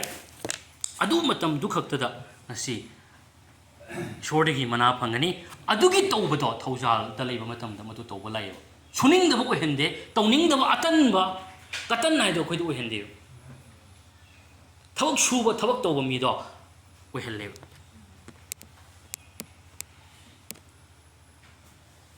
aduna ngasi shorna ngasi khoi da khangi rest pothaba du pibi amen aduna hariba pothaba se ꯊꯕꯛ ꯁꯨꯍꯟꯗꯕ ꯄꯣꯊꯥꯕ ꯅꯠꯇꯦꯕ ꯊꯕꯛ ꯇꯧꯕ ꯉꯝꯕ ꯊꯕꯛ ꯇꯧꯍꯟꯕ ꯑꯗꯨꯒꯨꯝꯂꯕ ꯊꯕꯛ ꯇꯧꯔꯝꯗꯕꯗꯒꯤ ꯇꯧꯍꯜꯂꯛꯄ ꯑꯗꯨꯒꯨꯝꯂꯕ ꯄꯣꯊꯥꯕ ꯑꯗꯨꯅꯦꯕ ꯑꯩꯈꯣꯏꯗ ꯉꯁꯤ ꯄꯤꯔꯤꯁꯦ ꯑꯗꯨꯅ ꯏꯁꯣꯔꯒꯤ ꯂꯤꯗꯤꯡꯁꯦ ꯂꯥꯛꯄ ꯃꯇꯝꯗ ꯑꯩꯅ ꯍꯥꯏꯖꯅꯤꯡꯕꯗꯨꯗꯤꯀꯣ ꯀꯩꯗꯧꯋꯦ ꯍꯥꯏꯕ ꯃꯇꯝꯗ ꯑꯃꯔꯣꯝꯗ ꯍꯥꯏꯔꯒꯅ ꯑꯩꯁꯦ ꯊꯕꯛ ꯁꯨꯗꯅ ꯂꯩꯔꯝꯃꯦ ꯀꯣ ꯊꯕꯛ ꯁꯨꯗꯅ ꯑꯩꯅ ꯌꯨꯝꯗ ꯐꯝꯃꯒ ꯂꯩꯕ ꯃꯇꯝꯗ ꯏꯁꯣꯔꯅ ꯀꯩ ꯍꯥꯏꯔꯛꯀꯅꯤ ꯊꯕꯛ ꯁꯨ ꯍꯥꯏꯔꯛꯀꯅꯦꯕ ꯈꯪꯕ꯭ꯔꯥ ꯁꯦ ꯑꯗꯨꯝ ꯍꯥꯏꯔꯛꯀꯅꯤ ꯃꯅꯨꯡꯗꯒꯤ ꯊꯕꯛ ꯁꯨꯔꯛꯇꯕ ꯃꯇꯝꯗ ꯀꯩꯗꯧꯔꯛꯀꯅꯤ ꯈꯜꯂꯣꯏꯗꯕ ꯋꯥꯈꯜ ꯅꯨꯡꯉꯥꯏꯇꯕ ꯄꯦꯟꯗꯕ ꯑꯗꯨꯗꯤ ꯆꯔꯥꯡ ꯈꯣꯏꯔꯥꯡꯅꯕ ꯋꯥꯈꯜꯁꯦ ꯃꯌꯥꯝ ꯂꯥꯛꯀꯅꯤ ꯑꯗ ꯏꯁꯣꯔꯒꯤ ꯂꯤꯗꯤꯡꯅ ꯍꯥꯏꯕ ꯏꯁꯣꯔꯅ ꯀꯩ ꯍꯥꯏꯔꯛꯀꯅꯤ ꯃꯇꯝꯗ ꯅꯪ ꯊꯕꯛ ꯁꯨ ꯍꯥꯏꯔꯛꯀꯅꯦꯕ ꯀꯣ ꯊꯕꯛ ꯁꯨꯕꯁꯦ ꯑꯩꯈꯣꯏ ꯑꯗꯨ ꯈꯛꯇ ꯅꯠꯇꯅ ꯏꯁꯣꯔꯅ ꯑꯩꯈꯣꯏꯕꯨ ꯃꯇꯝ ꯈꯨꯗꯤꯡꯃꯛꯇ ꯂꯝꯖꯤꯡꯕꯤꯔꯒ ꯅꯪ ꯑꯩꯒꯤ ꯅꯤꯠ ꯈꯨꯗꯤꯡꯃꯛꯁꯦ ꯗꯔꯀꯥꯔ ꯂꯩꯕ ꯈꯨꯗꯤꯡꯃꯛꯁꯦ ꯃꯥꯅ ꯄꯥꯡꯕꯤꯕ ꯄꯥꯝꯃꯤ ꯑꯗꯨꯅ ꯑꯩꯈꯣꯏꯒꯤ ꯑꯩꯈꯣꯏꯒꯤ ꯄꯨꯟꯁꯤꯒꯤ ꯗꯔꯀꯥꯔ ꯂꯩꯕ ꯈꯨꯗꯤꯡꯃꯛꯁꯦ ꯃꯥꯅ ꯄꯥꯡꯕꯤꯕ ꯄꯥꯝꯃꯤꯕ ꯑꯗꯨꯅ ꯑꯩꯈꯣꯏ ꯑꯦꯅꯤ ꯑꯩꯈꯣꯏꯒꯤ ꯃꯔꯛꯇ ꯑꯩꯁꯦ ꯀꯔꯤ ꯍꯧꯖꯤꯛ ꯊꯕꯛ ꯇꯧꯗꯣꯏꯅꯣ ꯍꯥꯏꯅ ꯈꯜꯂꯝꯕ ꯌꯥꯏ ꯀꯣ ꯑꯩꯁꯦ ꯀꯔꯝꯕ ꯊꯕꯛ ꯇꯧꯔꯒ ꯑꯩ ꯍꯧꯖꯤꯛ ꯆꯔꯆꯁꯨ ꯐꯖꯅ ꯀꯥꯕ ꯌꯥꯕ ꯑꯩꯁꯦ ꯍꯧꯖꯤꯛ ꯀꯔꯤ ꯊꯕꯛ ꯇꯧꯁꯤꯒꯦ ꯐꯖꯅ ꯑꯩꯁꯦ ꯑꯉꯝꯕ ꯊꯥꯛꯇ ꯊꯧꯒꯜꯒꯤꯗꯃꯛ ꯃꯇꯦꯡ ꯄꯥꯡꯕ ꯉꯝꯕ ꯊꯕꯛ ꯑꯩ ꯌꯨꯝꯗ ꯂꯩꯅ ꯇꯧꯕ ꯌꯥꯕꯁꯤ ꯊꯤꯔꯛꯄ ꯃꯇꯝꯗ ꯉꯁꯥꯏꯒꯤ ꯑꯗꯨꯝ ꯑꯗꯨꯒꯤ ꯄꯣꯠꯇꯣ ꯉꯁꯤ ꯐꯝꯗꯨꯅ ꯂꯩꯍꯜꯂꯣꯏ ꯏꯁꯣꯔꯅ ꯃꯗꯨꯒꯨꯝꯕꯒꯤ ꯋꯥꯈꯜ ꯄꯤꯔꯛꯀꯅꯦꯕ ꯑꯗꯨꯅ ꯑꯩꯈꯣꯏ ꯐꯝꯖꯜ ꯂꯩꯕꯒꯤ ꯃꯍꯨꯠꯇ ꯑꯩꯈꯣꯏꯅ ꯊꯤꯌꯨ ꯃꯗꯨꯒꯤ ꯃꯇꯝꯗ ꯏꯁꯣꯔꯅ ꯅꯪꯒꯤ ꯔꯥꯏꯠ ꯅꯪꯒꯤ ꯆꯥꯅꯕ ꯊꯕꯛ ꯑꯗꯣ ꯃꯥꯅ ꯁꯣꯏꯗꯅ ꯄꯤꯒꯅꯤ ꯈꯪꯍꯟꯒꯅꯤ ꯍꯥꯏꯇꯥꯔꯦ ꯅꯉꯣꯟꯗ ꯑꯗꯨ ꯈꯛꯇ ꯅꯠꯇꯅ ꯑꯩꯈꯣꯏꯅ ꯑꯉꯥꯡꯁꯤꯡꯕꯨ ꯍꯥꯏꯇꯥꯔꯦ ꯑꯉꯥꯡꯁꯤꯡꯁꯦ ꯑꯩꯈꯣꯏ ꯁꯄꯣꯁ ꯂꯝ ꯍꯦꯜꯂꯦ ꯍꯥꯏꯔꯨꯔꯁꯤ ꯂꯝ ꯍꯦꯜꯂꯦ ꯍꯥꯏꯅꯕ ꯌꯥꯗ꯭ꯔꯦ ꯉꯥꯡꯅꯕ ꯇꯥꯗ꯭ꯔꯦ ꯀꯣ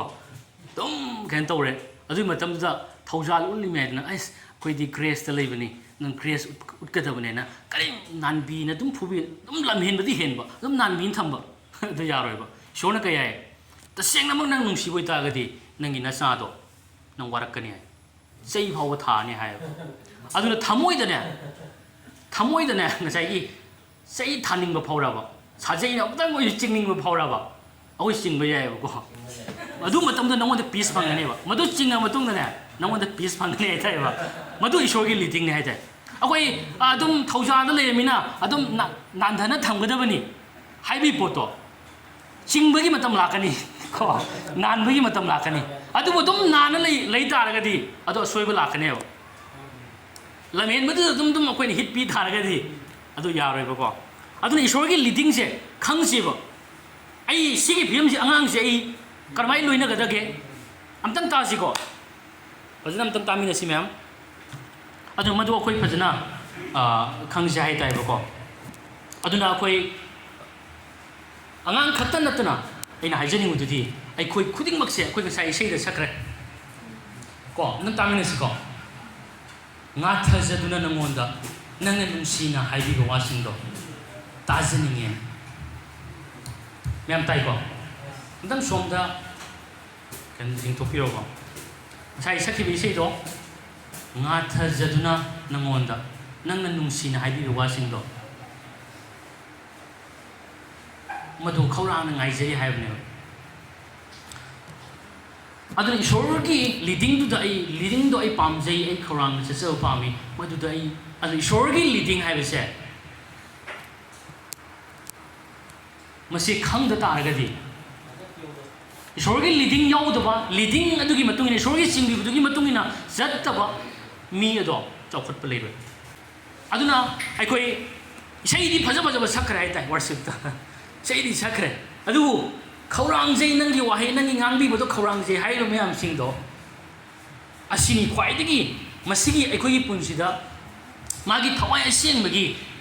ꯉꯥꯡꯕꯤꯕ ꯆꯤꯡꯕꯤꯕꯁꯦ ꯃꯁꯤ ꯑꯩꯈꯣই ꯐꯣꯂꯣ ꯇꯧꯔꯒ ꯃꯁꯤꯕꯨ ꯑꯣꯕꯦ ꯇꯧꯔꯒ ꯆꯠꯄꯁꯦ ꯃꯁꯤꯅꯤ ꯄꯨꯟꯁꯤꯗ ꯑꯩꯈꯣꯏꯒꯤ ꯊꯥꯖꯕ ꯑꯃꯒꯤ ꯄꯨꯟꯁꯤꯗ ꯌꯥꯝꯅ ꯃꯊꯧ ꯇꯥꯔꯤꯁꯦ ꯃꯗꯨꯒꯤ ꯆꯤꯡꯕꯤꯕꯗ ꯆꯠꯂꯤꯉꯩ ꯏꯆꯤꯟ ꯏꯅꯥꯎꯁꯤꯡꯀꯣ ꯊꯋꯥꯏ ꯑꯁꯦꯡꯕꯒꯤ ꯆꯤꯡꯕꯤꯕꯗ ꯃꯥꯒꯤ ꯄ꯭ꯔꯣꯝꯇꯤꯡ ꯃꯥꯅ ꯑꯩꯈꯣꯏꯗ ꯐꯥꯎꯍꯜꯂꯛꯄꯗꯣ ꯈꯪꯉꯒ ꯆꯠꯄ ꯃꯇꯝꯗꯅꯦ ꯅꯪ ꯑꯩꯒꯤ ꯄꯨꯟꯁꯤꯗꯅꯦ ꯑꯁꯨꯛꯀꯤ ꯃꯇꯤꯛ ꯏꯪꯊꯕꯅ ꯊꯟꯒꯅꯤ ꯅꯪ ꯑꯩꯒꯤ ꯄꯨꯟꯁꯤꯗꯅꯦ ꯍꯔꯥꯎꯕꯅ ꯊꯟꯒꯅꯤ ꯅꯪ ꯑꯩꯒꯤ ꯄꯨꯟꯁꯤꯗꯅꯦ ꯇꯁꯦꯡꯅ ꯅꯪ ꯑꯩꯒꯤ ꯄꯨꯟꯁꯤꯗ ꯅꯨꯡꯁꯤꯅꯕ ꯂꯥꯛꯀꯅꯦꯕ ꯏꯃꯨꯡ ꯃꯅꯨꯡꯗ ꯆꯔꯆꯇ ꯑꯣꯏꯔꯣ ꯅꯨꯡꯁꯤꯅꯗ꯭ꯔꯦ ꯍꯥꯏꯔꯛ ꯇꯥꯔꯒꯗꯤ ꯊꯋꯥꯏ ꯑꯁꯦꯡꯕꯒꯤ ꯆꯤꯡꯕꯤꯕꯗꯣ ꯑꯩꯈꯣꯏ ꯇꯥꯕ ꯍꯧꯔꯁꯦ ꯍꯥꯏꯕꯅꯤ ꯊꯋꯥꯏ ꯑꯁꯦꯡꯕꯒꯤ ꯆꯤꯡꯕꯤꯕ ꯌꯥꯎꯗꯅ ꯆꯠꯂꯤꯕ ꯍꯤꯡꯉꯤꯕ ꯆꯔꯆ ꯑꯗꯣ ꯑꯀꯥꯏ ꯑꯇꯣꯏ ꯅꯪꯒꯅꯦꯕ ꯏꯁꯣꯔꯒꯤ ꯋꯥꯍꯩ ꯈꯪꯗꯕꯗꯒꯤ ꯃꯤꯁꯤꯡꯁꯦ ꯃꯥꯡ ꯇꯥꯛꯂꯦ ꯍꯥꯏꯗ꯭ꯔꯣ ꯑꯗꯨꯅ ꯊꯥꯖꯕꯁꯤꯡꯗꯁꯨ ꯍꯤꯡꯍꯟꯅꯤꯡꯗꯕ ꯄꯨꯟꯁꯤ ꯊꯥꯖꯕꯁꯤꯡꯗꯁꯨ ꯊꯣꯛꯍꯟꯅꯤꯡꯗꯕ ꯊꯧꯗꯣꯛ ꯋꯥꯊꯣꯛ ꯊꯣꯛꯏꯕ ꯃꯌꯥꯝꯁꯤꯡꯁꯦ ꯏꯁꯣꯔꯒꯤ ꯋꯥꯍꯩ ꯃꯥꯒꯤ ꯆꯤꯡꯕꯤꯕꯗꯣ ꯈꯪꯗꯕ ꯆꯤꯡꯕꯤꯕꯗꯨꯕꯨ ꯈꯪꯅ ꯊꯧꯑꯣꯏꯗꯕ ꯄꯨꯝꯅꯃꯛꯇꯒꯤꯅꯦꯕ ꯑꯗꯨ ꯃꯥꯒꯤ ꯆꯤꯡꯕꯤꯕꯁꯦ ꯑꯩꯈꯣꯏ ꯆꯠꯄ ꯃꯇꯝꯗꯅꯦ ꯉꯥꯛꯅꯕ ꯀꯣꯛꯅꯕ ꯅꯨꯡꯁꯤꯅꯕ ꯄꯨꯝꯅꯃꯛꯁꯤꯅ ꯑꯩꯈꯣꯏ ꯊꯟꯒꯅꯤ ꯍꯥꯏꯇꯥꯔꯦ ꯑꯗꯨꯅ ꯑꯩꯈꯣꯏ ꯑꯐꯕ ꯈ꯭ꯔꯤꯁꯇꯤꯌꯟ ꯑꯃ ꯑꯣꯏ ꯑꯦꯛꯖꯥꯝꯄꯜ ꯑꯣꯏꯕ ꯈ꯭ꯔꯤꯁꯇꯤꯌꯟ ꯑꯃ ꯑꯣꯏꯒꯦ ꯍꯥꯏꯇꯥꯔꯒꯗꯤ ꯃꯤꯅ ꯌꯥꯝꯅ ꯅꯨꯡꯁꯤꯕ ꯈ꯭ꯔꯤꯁꯇꯤꯌꯟ ꯑꯃ ꯃꯤꯅ ꯀꯩ ꯍꯥꯏꯅꯤ ꯑꯩꯈꯣꯏꯒꯤ ꯕꯥꯏꯕꯜꯗ ꯍꯥꯏ Proverbs chapter 17ꯒꯤ verse 9ꯗ ꯀꯩ ꯍꯥꯏ ꯃꯇꯝꯗ ꯃꯤꯅ ꯅꯍꯥꯛꯄꯨ ꯅꯨꯡꯁꯤꯍꯟꯒꯦ ꯍꯥꯏꯇꯥꯔꯒꯗꯤ ꯃꯈꯣꯏꯅ ꯇꯧꯈꯤꯕ ꯑꯔꯥꯟꯕꯁꯤꯡꯗꯣ ꯉꯥꯛꯄꯤꯌꯨ ꯃꯈꯣꯏꯅ ꯇꯧꯈꯤꯕ ꯑꯔꯥꯟꯕꯁꯤꯡꯗꯣ ꯅꯤꯡꯁꯤꯡꯂꯕꯗꯤ ꯃꯔꯨꯞ ꯃꯄꯥꯡ ꯑꯣꯏꯕ ꯌꯥꯔꯣꯏ ꯑꯗꯨꯅ ꯑꯩꯈꯣꯏꯁꯦ ꯃꯤꯅ ꯅꯨꯡꯁꯤꯍꯟꯕ ꯐꯥꯎꯍꯟꯕ ꯑꯃꯁꯨ ꯃꯊꯧ ꯇꯥꯔꯦꯕ ꯑꯗꯨꯒꯤꯗꯃꯛꯇꯗꯤ ꯉꯥꯛꯄꯤꯕꯁꯦ ꯑꯩꯈꯣꯏ ꯑꯦꯄ꯭ꯂꯥꯏ ꯇꯧꯕ ꯃꯊꯧ ꯇꯥꯔꯦꯕ ꯉꯥꯛꯄꯤꯕꯁꯦ ꯏꯁꯣꯔꯅ ꯀꯩ ꯍꯥꯏꯔꯛꯀꯅꯤ ꯊꯋꯥꯏ ꯑꯁꯦꯡꯕꯅ ꯀꯩ ꯍꯥꯏꯔꯛꯀani ꯉꯥꯛꯄꯤꯌꯨ ꯍꯥꯏꯔꯛꯀꯅꯤ ꯀꯣꯛꯄꯤꯌꯨ ꯍꯥꯏꯔꯛꯀꯅꯤ ꯅꯦꯒꯦꯇꯤꯚ ꯉꯥꯡꯒꯅꯨ ꯍꯥꯏꯔꯛꯀꯅꯤ ꯃꯨꯔꯨꯝ ꯁꯣꯟꯒꯅꯨ ꯍꯥꯏꯔꯛꯀꯅꯤ ꯆꯤꯟ ꯊꯤꯒꯅꯨ ꯍꯥꯏꯔꯛꯀꯅꯤ ꯑꯗꯨ ꯍꯥꯏꯔꯤꯕ ꯄꯣꯠꯇꯣ ꯑꯩꯈꯣꯏ ꯑꯣꯕꯦ ꯇꯧꯕ ꯇꯥꯏ ꯑꯩꯈꯣꯏ ꯏꯟꯕ ꯇꯥꯏ ꯑꯐꯕ ꯌꯥꯝꯅ ꯐ꯭ꯔꯨꯠꯐꯨꯜ ꯑꯣꯏꯕ ꯈ꯭ꯔꯤꯁꯇꯤꯌꯟ ꯑꯃ ꯑꯣꯏꯒꯦ ꯍꯥꯏꯇꯥꯔꯒꯗꯤ ꯊꯋꯥꯏ ꯑꯁꯦꯡꯕꯒꯤ ꯆꯤꯡꯕꯤꯕ ꯅꯠꯇꯅ ꯀꯩꯗꯧꯕ ꯌꯥꯔꯣꯏ ꯑꯗꯨꯅ ꯑꯩꯅ ꯍꯪꯅꯤꯡꯕ ꯋꯥꯍꯪꯗꯨꯗꯤ ꯅꯪ ꯊꯋꯥꯏ ꯑꯁꯦꯡꯕꯒꯤ ꯆꯤꯡꯕꯤꯕꯗꯨ ꯏꯜꯂꯒ ꯆꯠꯂꯤꯕ ꯃꯤ ꯑꯣꯏꯔꯤꯕ꯭ꯔꯥ ꯍꯥꯏꯕꯁꯤꯅꯤ ꯅꯪ ꯉꯁꯤ ꯊꯋꯥꯏ ꯑꯁꯦꯡꯕꯒꯤ ꯉꯥꯡꯕꯤꯕꯗꯨ ꯏꯜꯂꯤꯕ꯭ꯔꯥ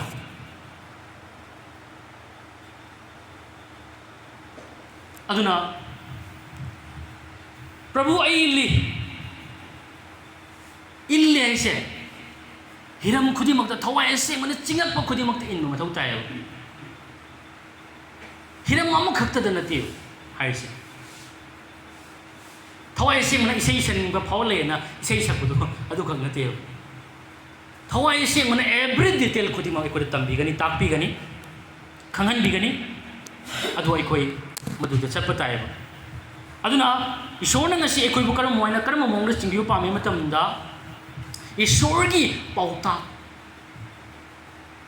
ki matungina ikoi bu sing pami ishorgi pauta piba mi singi mafamda changa kanda madugi matungina singbiu pami haibadi church la iba pastor leader la isingje makhoi gi thudagi any nakhoi gi punsida church ki punsida laibi darkar laiba punsi darkar laiba area khudimꯛte church ki lusingba pastor singbu sinadar kanda guide to pami ko masima koi khangmina si aduna hari bi shorgi chingbiba shorgi ngangbiba se aikhoina pamba taragadi madugi matungina pajana mong marin naina sakkai taragadi ahanbada ai nulupa mathau tai nulupa yauduna kaim jare humble haiba yauduna nulupa yaudagadi khari mu palete nulupa singa thaujalpi chauthokpa singbu ishona thingi hayo ko aduna nolupa singda ishorna nolupa sing ishori khonjel taw phangani amen nolupa singna ishori khonjel taw phangani aduna aina isnaw singda haijani mududi church ki takpi tambiri ba mayam singa se ai khoi taba mathau tai masi yam in mathau tai ishorna church te lai ba mi sing church ki luching ba pastor singi wahi gi matungina ngasi church la iba isnaw mayam singse takpiru pami tambiru pami mateng pangu pami church ki missing amadi church la iba pastor leader singi thudagi leiba mayam singase lead toba guide toba help mateng pangu pawse shona pami ai tai every darkar leiba kudingda every darkar leba khuding da pangba pami hai tai ko aduna any samasya ma thorba matam da so ngasi church la leba lusingba leader sing pastor sing ko tana si ko tana si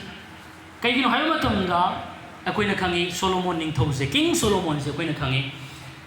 tayong pa da khwai da gi singba lo sing leba ning thore ga di Solomon sine adu mangodi gi hen mam lei Jesus Christ ne ko aduna Solomon sina ishorda mangonda losing pinabire mana losing ni jaba matamda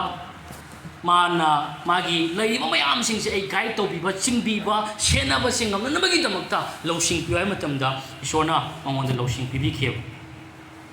aduna aina siga uhunjaning ga potudi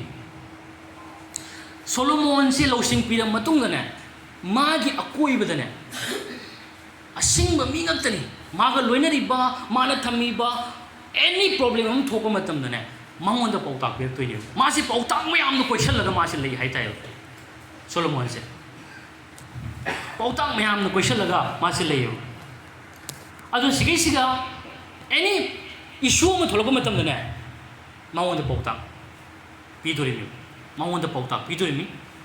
problem am tholoba matam da adu aina haijening ba siga pautak sigese ningsang baina haise masiga waise je ko matamda akhoi gi kari lai matamda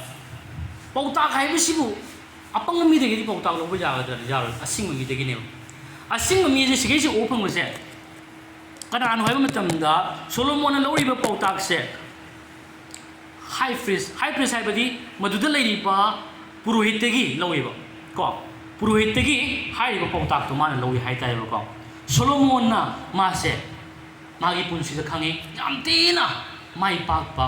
ning thomoi na maji hin kheba aduna kari gi no hai matam da mana hai ba husiki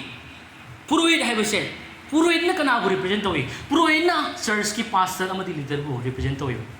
aduna leader ki pastor ki watari ba mahaga do ma soi da mai pa kani mamdi mangon da tongan bi sona lo sing pi ba mi bu tambi ba ngamba mi bu ngak sen ba ngamba mi bu guide to ba ngamba gi top pa luching ba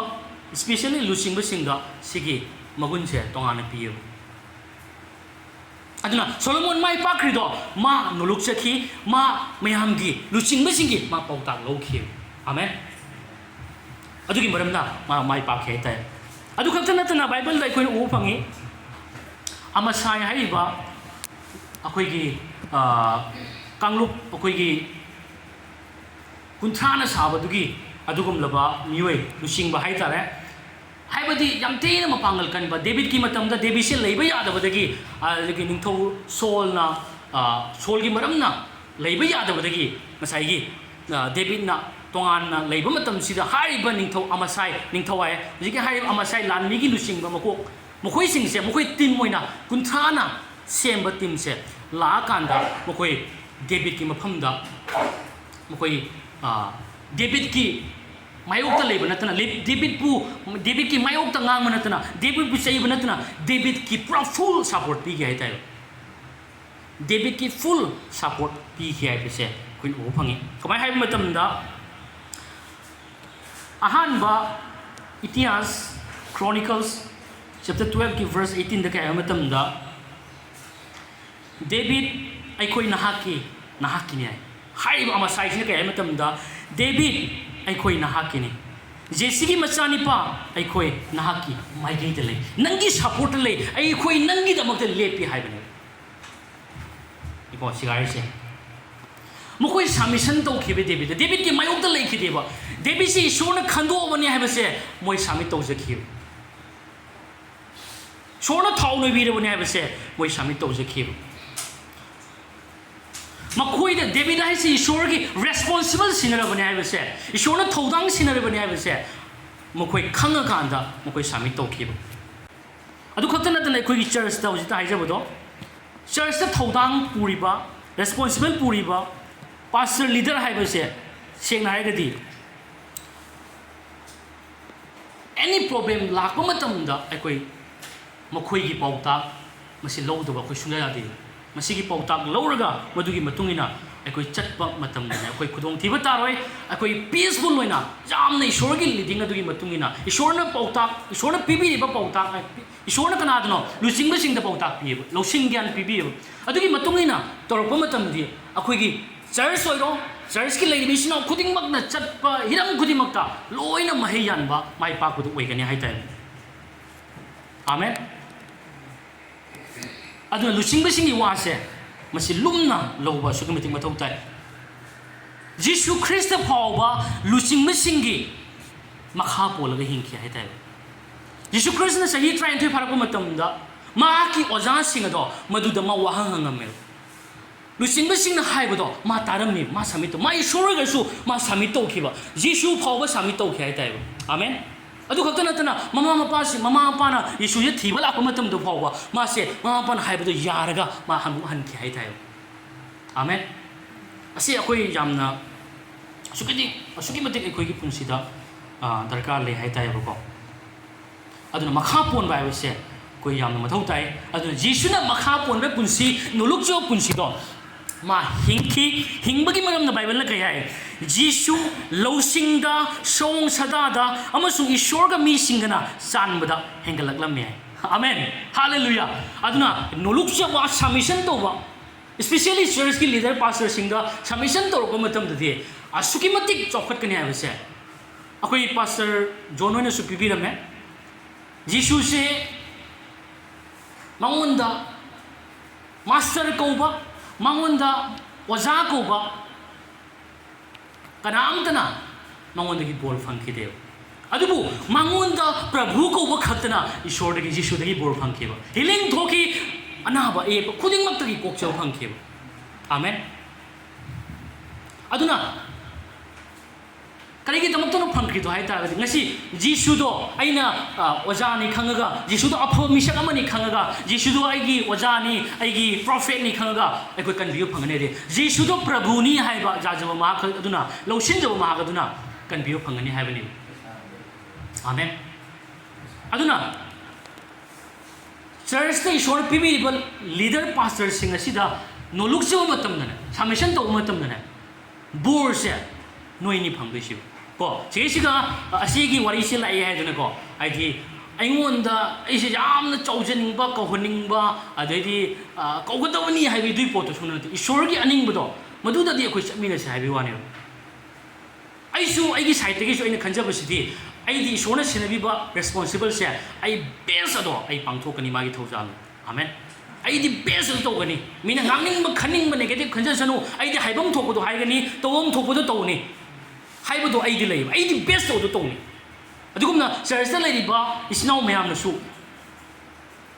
ꯅꯈꯣꯏꯒꯤ ꯁꯥꯏꯠꯇꯒꯤꯁꯨ ꯕꯦꯁ ꯑꯗꯣ ꯇꯧꯕꯤꯌꯨ ꯑꯩꯒꯤ ꯇꯧꯐꯝ ꯊꯣꯛꯄꯗꯨꯗꯤ ꯆꯔꯆꯇ ꯂꯤꯗꯔꯕꯨ ꯀꯃꯥꯏꯅ ꯏꯀꯥꯏ ꯈꯨꯝꯅꯒꯗꯒꯦ ꯑꯗ ꯀꯃꯥꯏꯅ ꯅꯨꯡꯁꯤꯅꯅ ꯂꯩꯒꯗꯒꯦ ꯀꯔꯝꯍꯥꯏꯅ ꯃꯤꯋꯥ ꯉꯥꯡꯅꯗꯕ ꯃꯅꯤꯡꯗ ꯉꯥꯡꯅꯕ ꯅꯠꯇꯗꯨꯅ ꯑꯩꯈꯣꯏ ꯑꯃꯒ ꯃꯄꯥꯟꯗ ꯑꯗꯨꯅ ꯕꯥꯏꯕꯜꯅ ꯀꯩ ꯍꯥꯏ ꯃꯇꯝꯗ ꯑꯦꯐꯤꯁꯥꯗꯁꯨ ꯑꯩꯈꯣꯏ ꯐꯪꯉꯤ ꯑꯩꯈꯣꯏꯒꯤ ꯃꯉꯥꯜꯁꯦ ꯐꯣꯡꯗꯣꯛꯑꯦ ꯖꯤꯁꯨꯅ ꯀꯩ ꯍꯥꯏ ꯃꯇꯝꯗ ꯃꯦꯊ꯭ꯌꯨ ꯆꯦꯞꯇꯔ 5ꯀꯤ ꯚꯔꯁ 16ꯗ ꯀꯩ ꯍꯥꯏ ꯃꯇꯝꯗ ꯁꯔꯒꯗ ꯂꯩꯕ ꯏꯄꯥꯗꯣ ꯊꯥꯒꯠꯅꯅꯕꯒꯤꯗꯃꯛꯇ ꯅꯈꯣꯏꯒꯤ ꯃꯉꯥꯜ ꯑꯗꯣ ꯃꯤꯁꯤꯡꯒꯤ ꯃꯃꯥꯡꯗ ꯉꯥꯟꯁꯅꯨ ꯍꯥꯏ 아멘 ꯑꯩꯈꯣꯏ ꯃꯉꯥꯜꯒꯨꯝꯅ ꯑꯃꯒ ꯃꯉꯥꯜ ꯃꯃꯥ ꯑꯩꯈꯣꯏ ꯑꯃꯒ ꯃꯉꯥꯜꯒꯨꯝꯅ ꯍꯤꯡꯃꯤꯟꯅꯕ ꯇꯥꯏꯌꯦꯕ 아멘 ꯑꯗꯨꯒ ꯍꯧꯖꯤꯛ ꯑꯩꯈꯣꯏꯒꯤ ꯂꯩꯔꯤꯕ ꯆꯔꯆ ꯏꯆꯤꯟꯅꯥꯎꯁꯤꯡꯁꯦ ꯁꯤ ꯌꯥꯝꯅ ꯃꯔꯨꯑꯣꯏꯕ ꯃꯤꯁꯤꯡ ꯉꯥꯛꯇꯅꯤ ꯇꯨꯡꯗ ꯍꯧꯔꯛꯀꯗꯕꯁꯤꯡꯒꯤ ꯑꯦꯛꯖꯥꯝꯄꯜ ꯑꯣꯏꯔꯒ ꯂꯩꯕꯅꯦꯕ ꯑꯩꯈꯣꯏꯒꯤ 1 ꯇꯤꯃꯣꯊꯤ ꯆꯦꯞꯇꯔ 4ꯒꯤ ꯚꯔꯁ 12ꯗ ꯀꯩ ꯍꯥꯏꯕ ꯃꯇꯝꯗ ꯅꯪ ꯅꯍꯥꯅꯤ ꯍꯥꯏꯗꯨꯅ ꯃꯤ ꯀꯅꯥꯝꯇꯅ ꯎꯁꯤꯠꯇꯕ ꯇꯧꯍꯟꯒꯅꯨ ꯑꯗꯨꯕꯨ ꯅꯪꯗꯤ ꯉꯥꯡꯕꯗ ꯂꯝꯆꯠꯇ ꯅꯨꯡꯁꯤꯕꯗ ꯊꯋꯥꯏꯗ ꯑꯁꯦꯡꯕꯗ ꯑꯃꯁꯨꯡ ꯊꯥꯖꯕꯁꯤꯡꯒꯤꯗꯃꯛ ꯄꯥꯟꯗꯝ ꯑꯣꯏꯌꯨ ꯍꯥꯏ 아멘 ꯑꯗꯨꯅ ꯑꯩꯈꯣꯏꯁꯦ ꯄꯥꯟꯗꯝ ꯑꯣꯏꯔꯒ ꯍꯤꯡꯃꯤꯟꯅꯁꯤ ꯏꯆꯤꯟꯅꯥꯎꯁꯤ ꯄꯥꯟꯗꯝ ꯑꯣꯏꯔꯒ ꯑꯩꯈꯣꯏ ꯍꯤꯡꯃꯤꯟꯅꯁꯤ ꯃꯤ ꯑꯃꯅ ꯂꯥꯛꯄ ꯃꯇꯝꯗ ꯑꯩꯅ ꯅꯍꯥꯟꯁꯨ ꯗꯥꯅꯤꯌꯦꯜ ꯂꯩꯇꯕ ꯃꯇꯝꯗꯗꯤ ꯍꯥꯏꯈꯤꯕ ꯑꯃꯗꯤ ꯂꯩ ꯑꯗꯣ ꯃꯥꯁꯨ ꯂꯩꯔꯦ ꯉꯁꯤꯗꯤꯀꯣ ꯑꯗꯨꯅ ꯗꯥꯅꯤꯌꯦꯜꯁꯦ ꯑꯩ ꯁꯥꯊꯤꯅ ꯑꯩ ꯊꯥꯒꯠꯂꯤ ꯀꯩ ꯍꯥꯏꯕ ꯃꯇꯝꯗ ꯃꯥꯁꯦ ꯆꯔꯆꯁꯦ ꯑꯩꯈꯣꯏꯒꯤ ꯁꯤꯂꯤꯡ ꯀꯩꯀꯥ ꯂꯩꯇꯕꯅꯤꯅ ꯑꯗꯨꯒ ꯃꯀꯨꯝ ꯃꯌꯥꯝ ꯑꯃ ꯎꯁꯤꯒꯤ ꯇꯥꯏ ꯑꯗꯨꯅ ꯐꯝꯕ ꯈꯣꯠꯄ ꯑꯃꯇ ꯌꯥꯗꯦꯕ ꯆꯔꯆꯁꯦ ꯑꯩꯈꯣꯏꯒꯤ ꯍꯦꯛ ꯃꯊꯪ ꯅꯣꯡꯃꯥꯏꯖꯤꯡ ꯌꯧꯔꯛꯄ ꯃꯇꯝꯗ ꯏꯃꯣꯟ ꯃꯣꯠꯁꯜꯂ ꯂꯩꯔꯝꯒꯅꯦꯕ ꯑꯗꯨꯅ ꯃꯥꯁꯤꯅ ꯑꯌꯨꯛ ꯉꯟꯅ ꯍꯧꯒꯠꯇꯅ ꯈꯣꯠꯀꯠꯇꯅ ꯆꯔꯆꯁꯦ ꯀꯅꯥꯝ ꯍꯥꯏꯅꯕ ꯂꯩꯇꯅ ꯃꯥꯁꯦ ꯁꯦꯡꯖꯟꯗꯅ ꯈꯣꯠꯆꯟꯅ ꯅꯥꯟꯅ ꯃꯥ ꯊꯅꯝꯒꯅꯤ ꯍꯥꯏꯇꯥꯔꯦ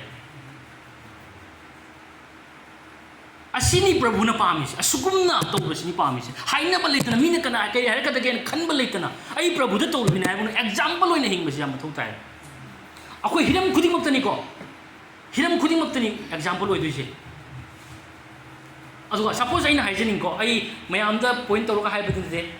ꯑꯩꯒꯤ ꯊꯃꯣꯏꯗ ꯐꯥꯎꯔꯛꯄꯗꯨꯅꯦꯕ ꯁꯄꯣꯖ ꯑꯩꯅ ꯉꯁꯤ ꯆꯔꯆꯇ ꯉꯁꯤ ꯑꯩꯅ ꯇꯥꯏꯠ ꯄꯤꯗ ꯇꯥꯔꯒꯗꯤ ꯑꯩꯒꯤ ꯃꯈꯥ ꯇꯥꯕꯁꯤꯡꯗꯨꯅ ꯇꯥꯏꯠ ꯀꯩꯁꯦ ꯀꯔꯤꯃꯠꯇꯅ ꯈꯜꯂꯛꯑꯅꯦꯕ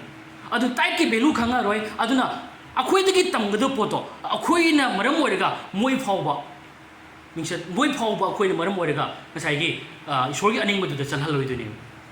ꯑꯁꯤꯒꯨꯝꯕ ꯃꯌꯥꯝ ꯑꯃ ꯂꯩ ꯍꯥꯏꯇꯥꯔꯦꯕ ꯑꯩꯈꯣꯏ ꯃꯁꯦꯟ ꯑꯃꯒ ꯂꯥꯎꯅꯔꯛ ꯇꯥꯔꯒꯗꯤ ꯑꯩꯈꯣꯏꯒꯤ ꯅꯧꯅ ꯂꯥꯛꯏꯕ ꯃꯤꯁꯤꯡꯗꯨ ꯐꯥꯎꯕ ꯃꯣꯏꯁꯤ ꯏꯖꯥ ꯃꯥꯔꯦꯟ ꯇꯧꯔꯛꯀꯅꯦꯕ ꯑꯗꯨꯅ ꯍꯤꯔꯝ ꯈꯨꯗꯤꯡꯃꯛꯇ ꯑꯩꯈꯣꯏꯁꯦ ꯍꯧꯖꯤꯛꯇ ꯍꯥꯏꯒꯗꯣ ꯑꯦꯛꯖꯥꯝꯄꯜ ꯑꯣꯏꯅ ꯎꯠꯂꯨ ꯍꯥꯏꯕ ꯑꯩ ꯏꯀꯥꯏ ꯈꯨꯝꯅꯣ ꯍꯥꯏꯕ ꯅꯠꯇꯦ ꯑꯩꯒꯤ ꯊꯕꯛꯇꯨꯅ ꯑꯩꯈꯣꯏ ꯎꯠꯄ ꯃꯊꯧ ꯇꯥꯏꯕ 아멘 ꯑꯗꯨꯅ ꯑꯩꯁꯦ ꯏꯀꯥꯏ ꯈꯨꯝꯅꯕ ꯌꯥꯕ ꯃꯤ ꯑꯃ ꯑꯣꯏꯅ ꯑꯩꯈꯣꯏ ꯈꯨꯗꯤꯡꯃꯛꯀꯤ ꯃꯃꯥꯡꯗ ꯆꯠꯃꯤꯟꯅꯕ ꯇꯥꯏ ꯍꯤꯡꯃꯤꯟꯅꯕ ꯇꯥꯏꯕ ꯌꯥꯔꯦꯒꯤ ꯃꯑꯣꯡꯗ ꯉꯥꯡꯅꯤꯡꯕ ꯉꯥꯡꯕ ꯗꯔꯀꯥꯔ ꯂꯩꯇꯦ ꯑꯗꯨ ꯇꯧꯗꯦ ꯍꯥꯏꯕꯒꯤ ꯇꯧꯏ ꯍꯥꯏꯕ ꯅꯠꯇꯦ ꯃꯗꯨ ꯑꯩꯈꯣꯏꯗꯗꯤ ꯂꯩꯍꯜꯂꯔꯣꯏꯁꯤ ꯀꯩꯗꯧꯅꯨꯡꯗ ꯍꯥꯏꯕꯁꯤꯅꯦꯕ ꯑꯩꯅ ꯍꯥꯏꯖꯅꯤꯡꯕꯁꯦ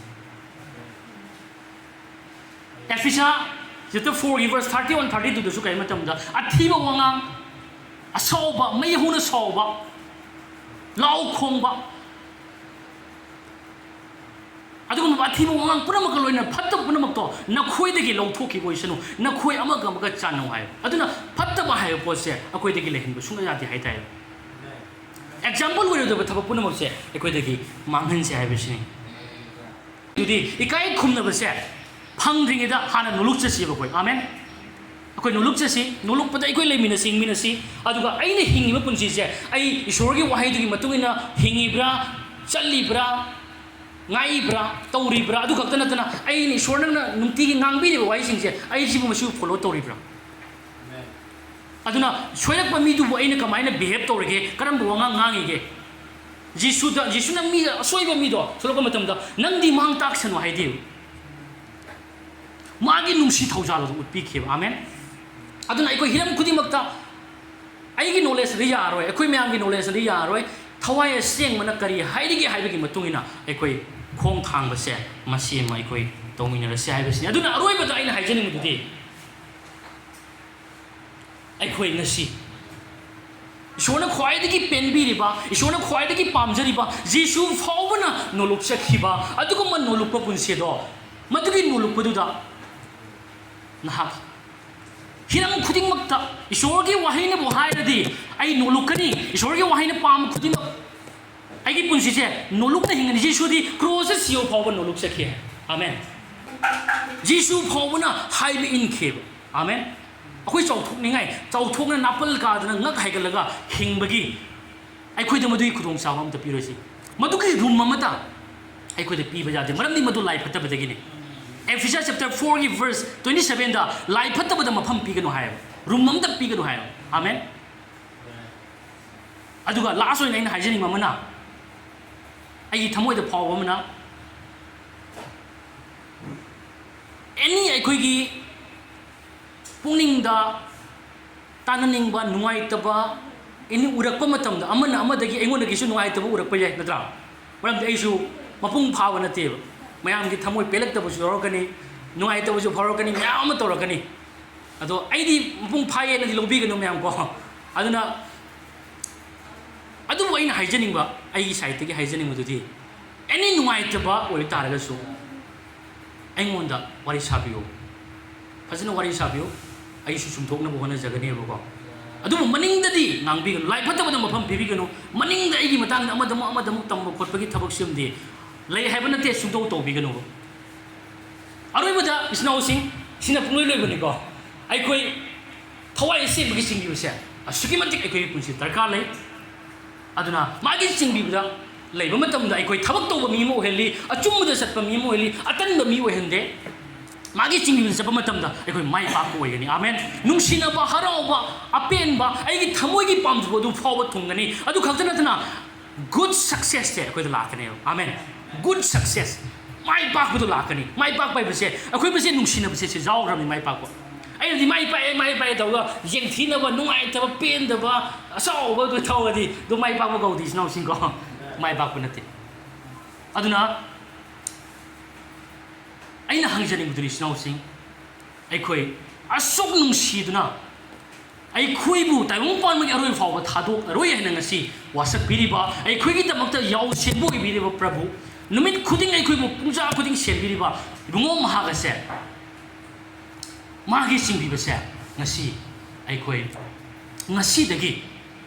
magi sing biba se prabhu ai nangi sing biba se ai matam sang na thoi da bata gasu ngasi dagi di ai nangi singbi bado nangi ngangbi bado ai madu da satsara gani maram di nangi ngangbi bado khang ma mi singni ai gi yaw sing ai gi khonjel ta ya amen aduna ai prabhu nangi khonjel ta ba ngamba ai mi sak amani haiba se ai kau jaru re prabhu ai ngasi dagi di nangi khonjel ta duna nangi wahai cinda phajaba nataduna mapan thongi khangba nataduna thamoi dagi nangi wa तादुना इनबा इनलगा सत्सब पामजै हाइबगी थमोय से ngasi थमोय दगी decision अमा लौमिनरसे अखोय आमेन अदुना अखोय मदुदा legion हुजि फाव लौदब तारगदी करी मरमगी दमक ngasi इशोना अखोयबो मिकुप खुदिंग माइ पांगनबगी दमकता इशोना चिंबिरिबसे अखोय कयदब करी मरमगी दमकता ngasi अखोय masibu indana legedoribano aduna aikoi ngasi phawba indaba taragadi hojik tagi sorry khonjel inba obe toba koi homina si haiba wa pami thamaga illusion ba toge sona bor pine bi boison thagachari prabhu nangbu hainingai le thagachari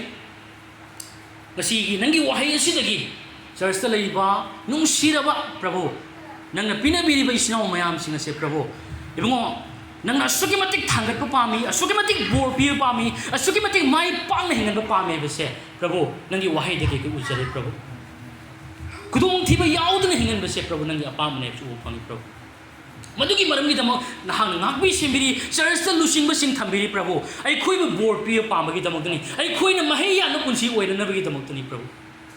prabhu nangi singbi ba donga sidagi de khoi ibungo taba तारगा थवई दब नतदुना तारगा इंजदुना ngakseduna prabhu koi chatsagi prabhu masida mai pa ko lei prabhu prabhu aikoi nagi wahai se koi ngasi dagi injaba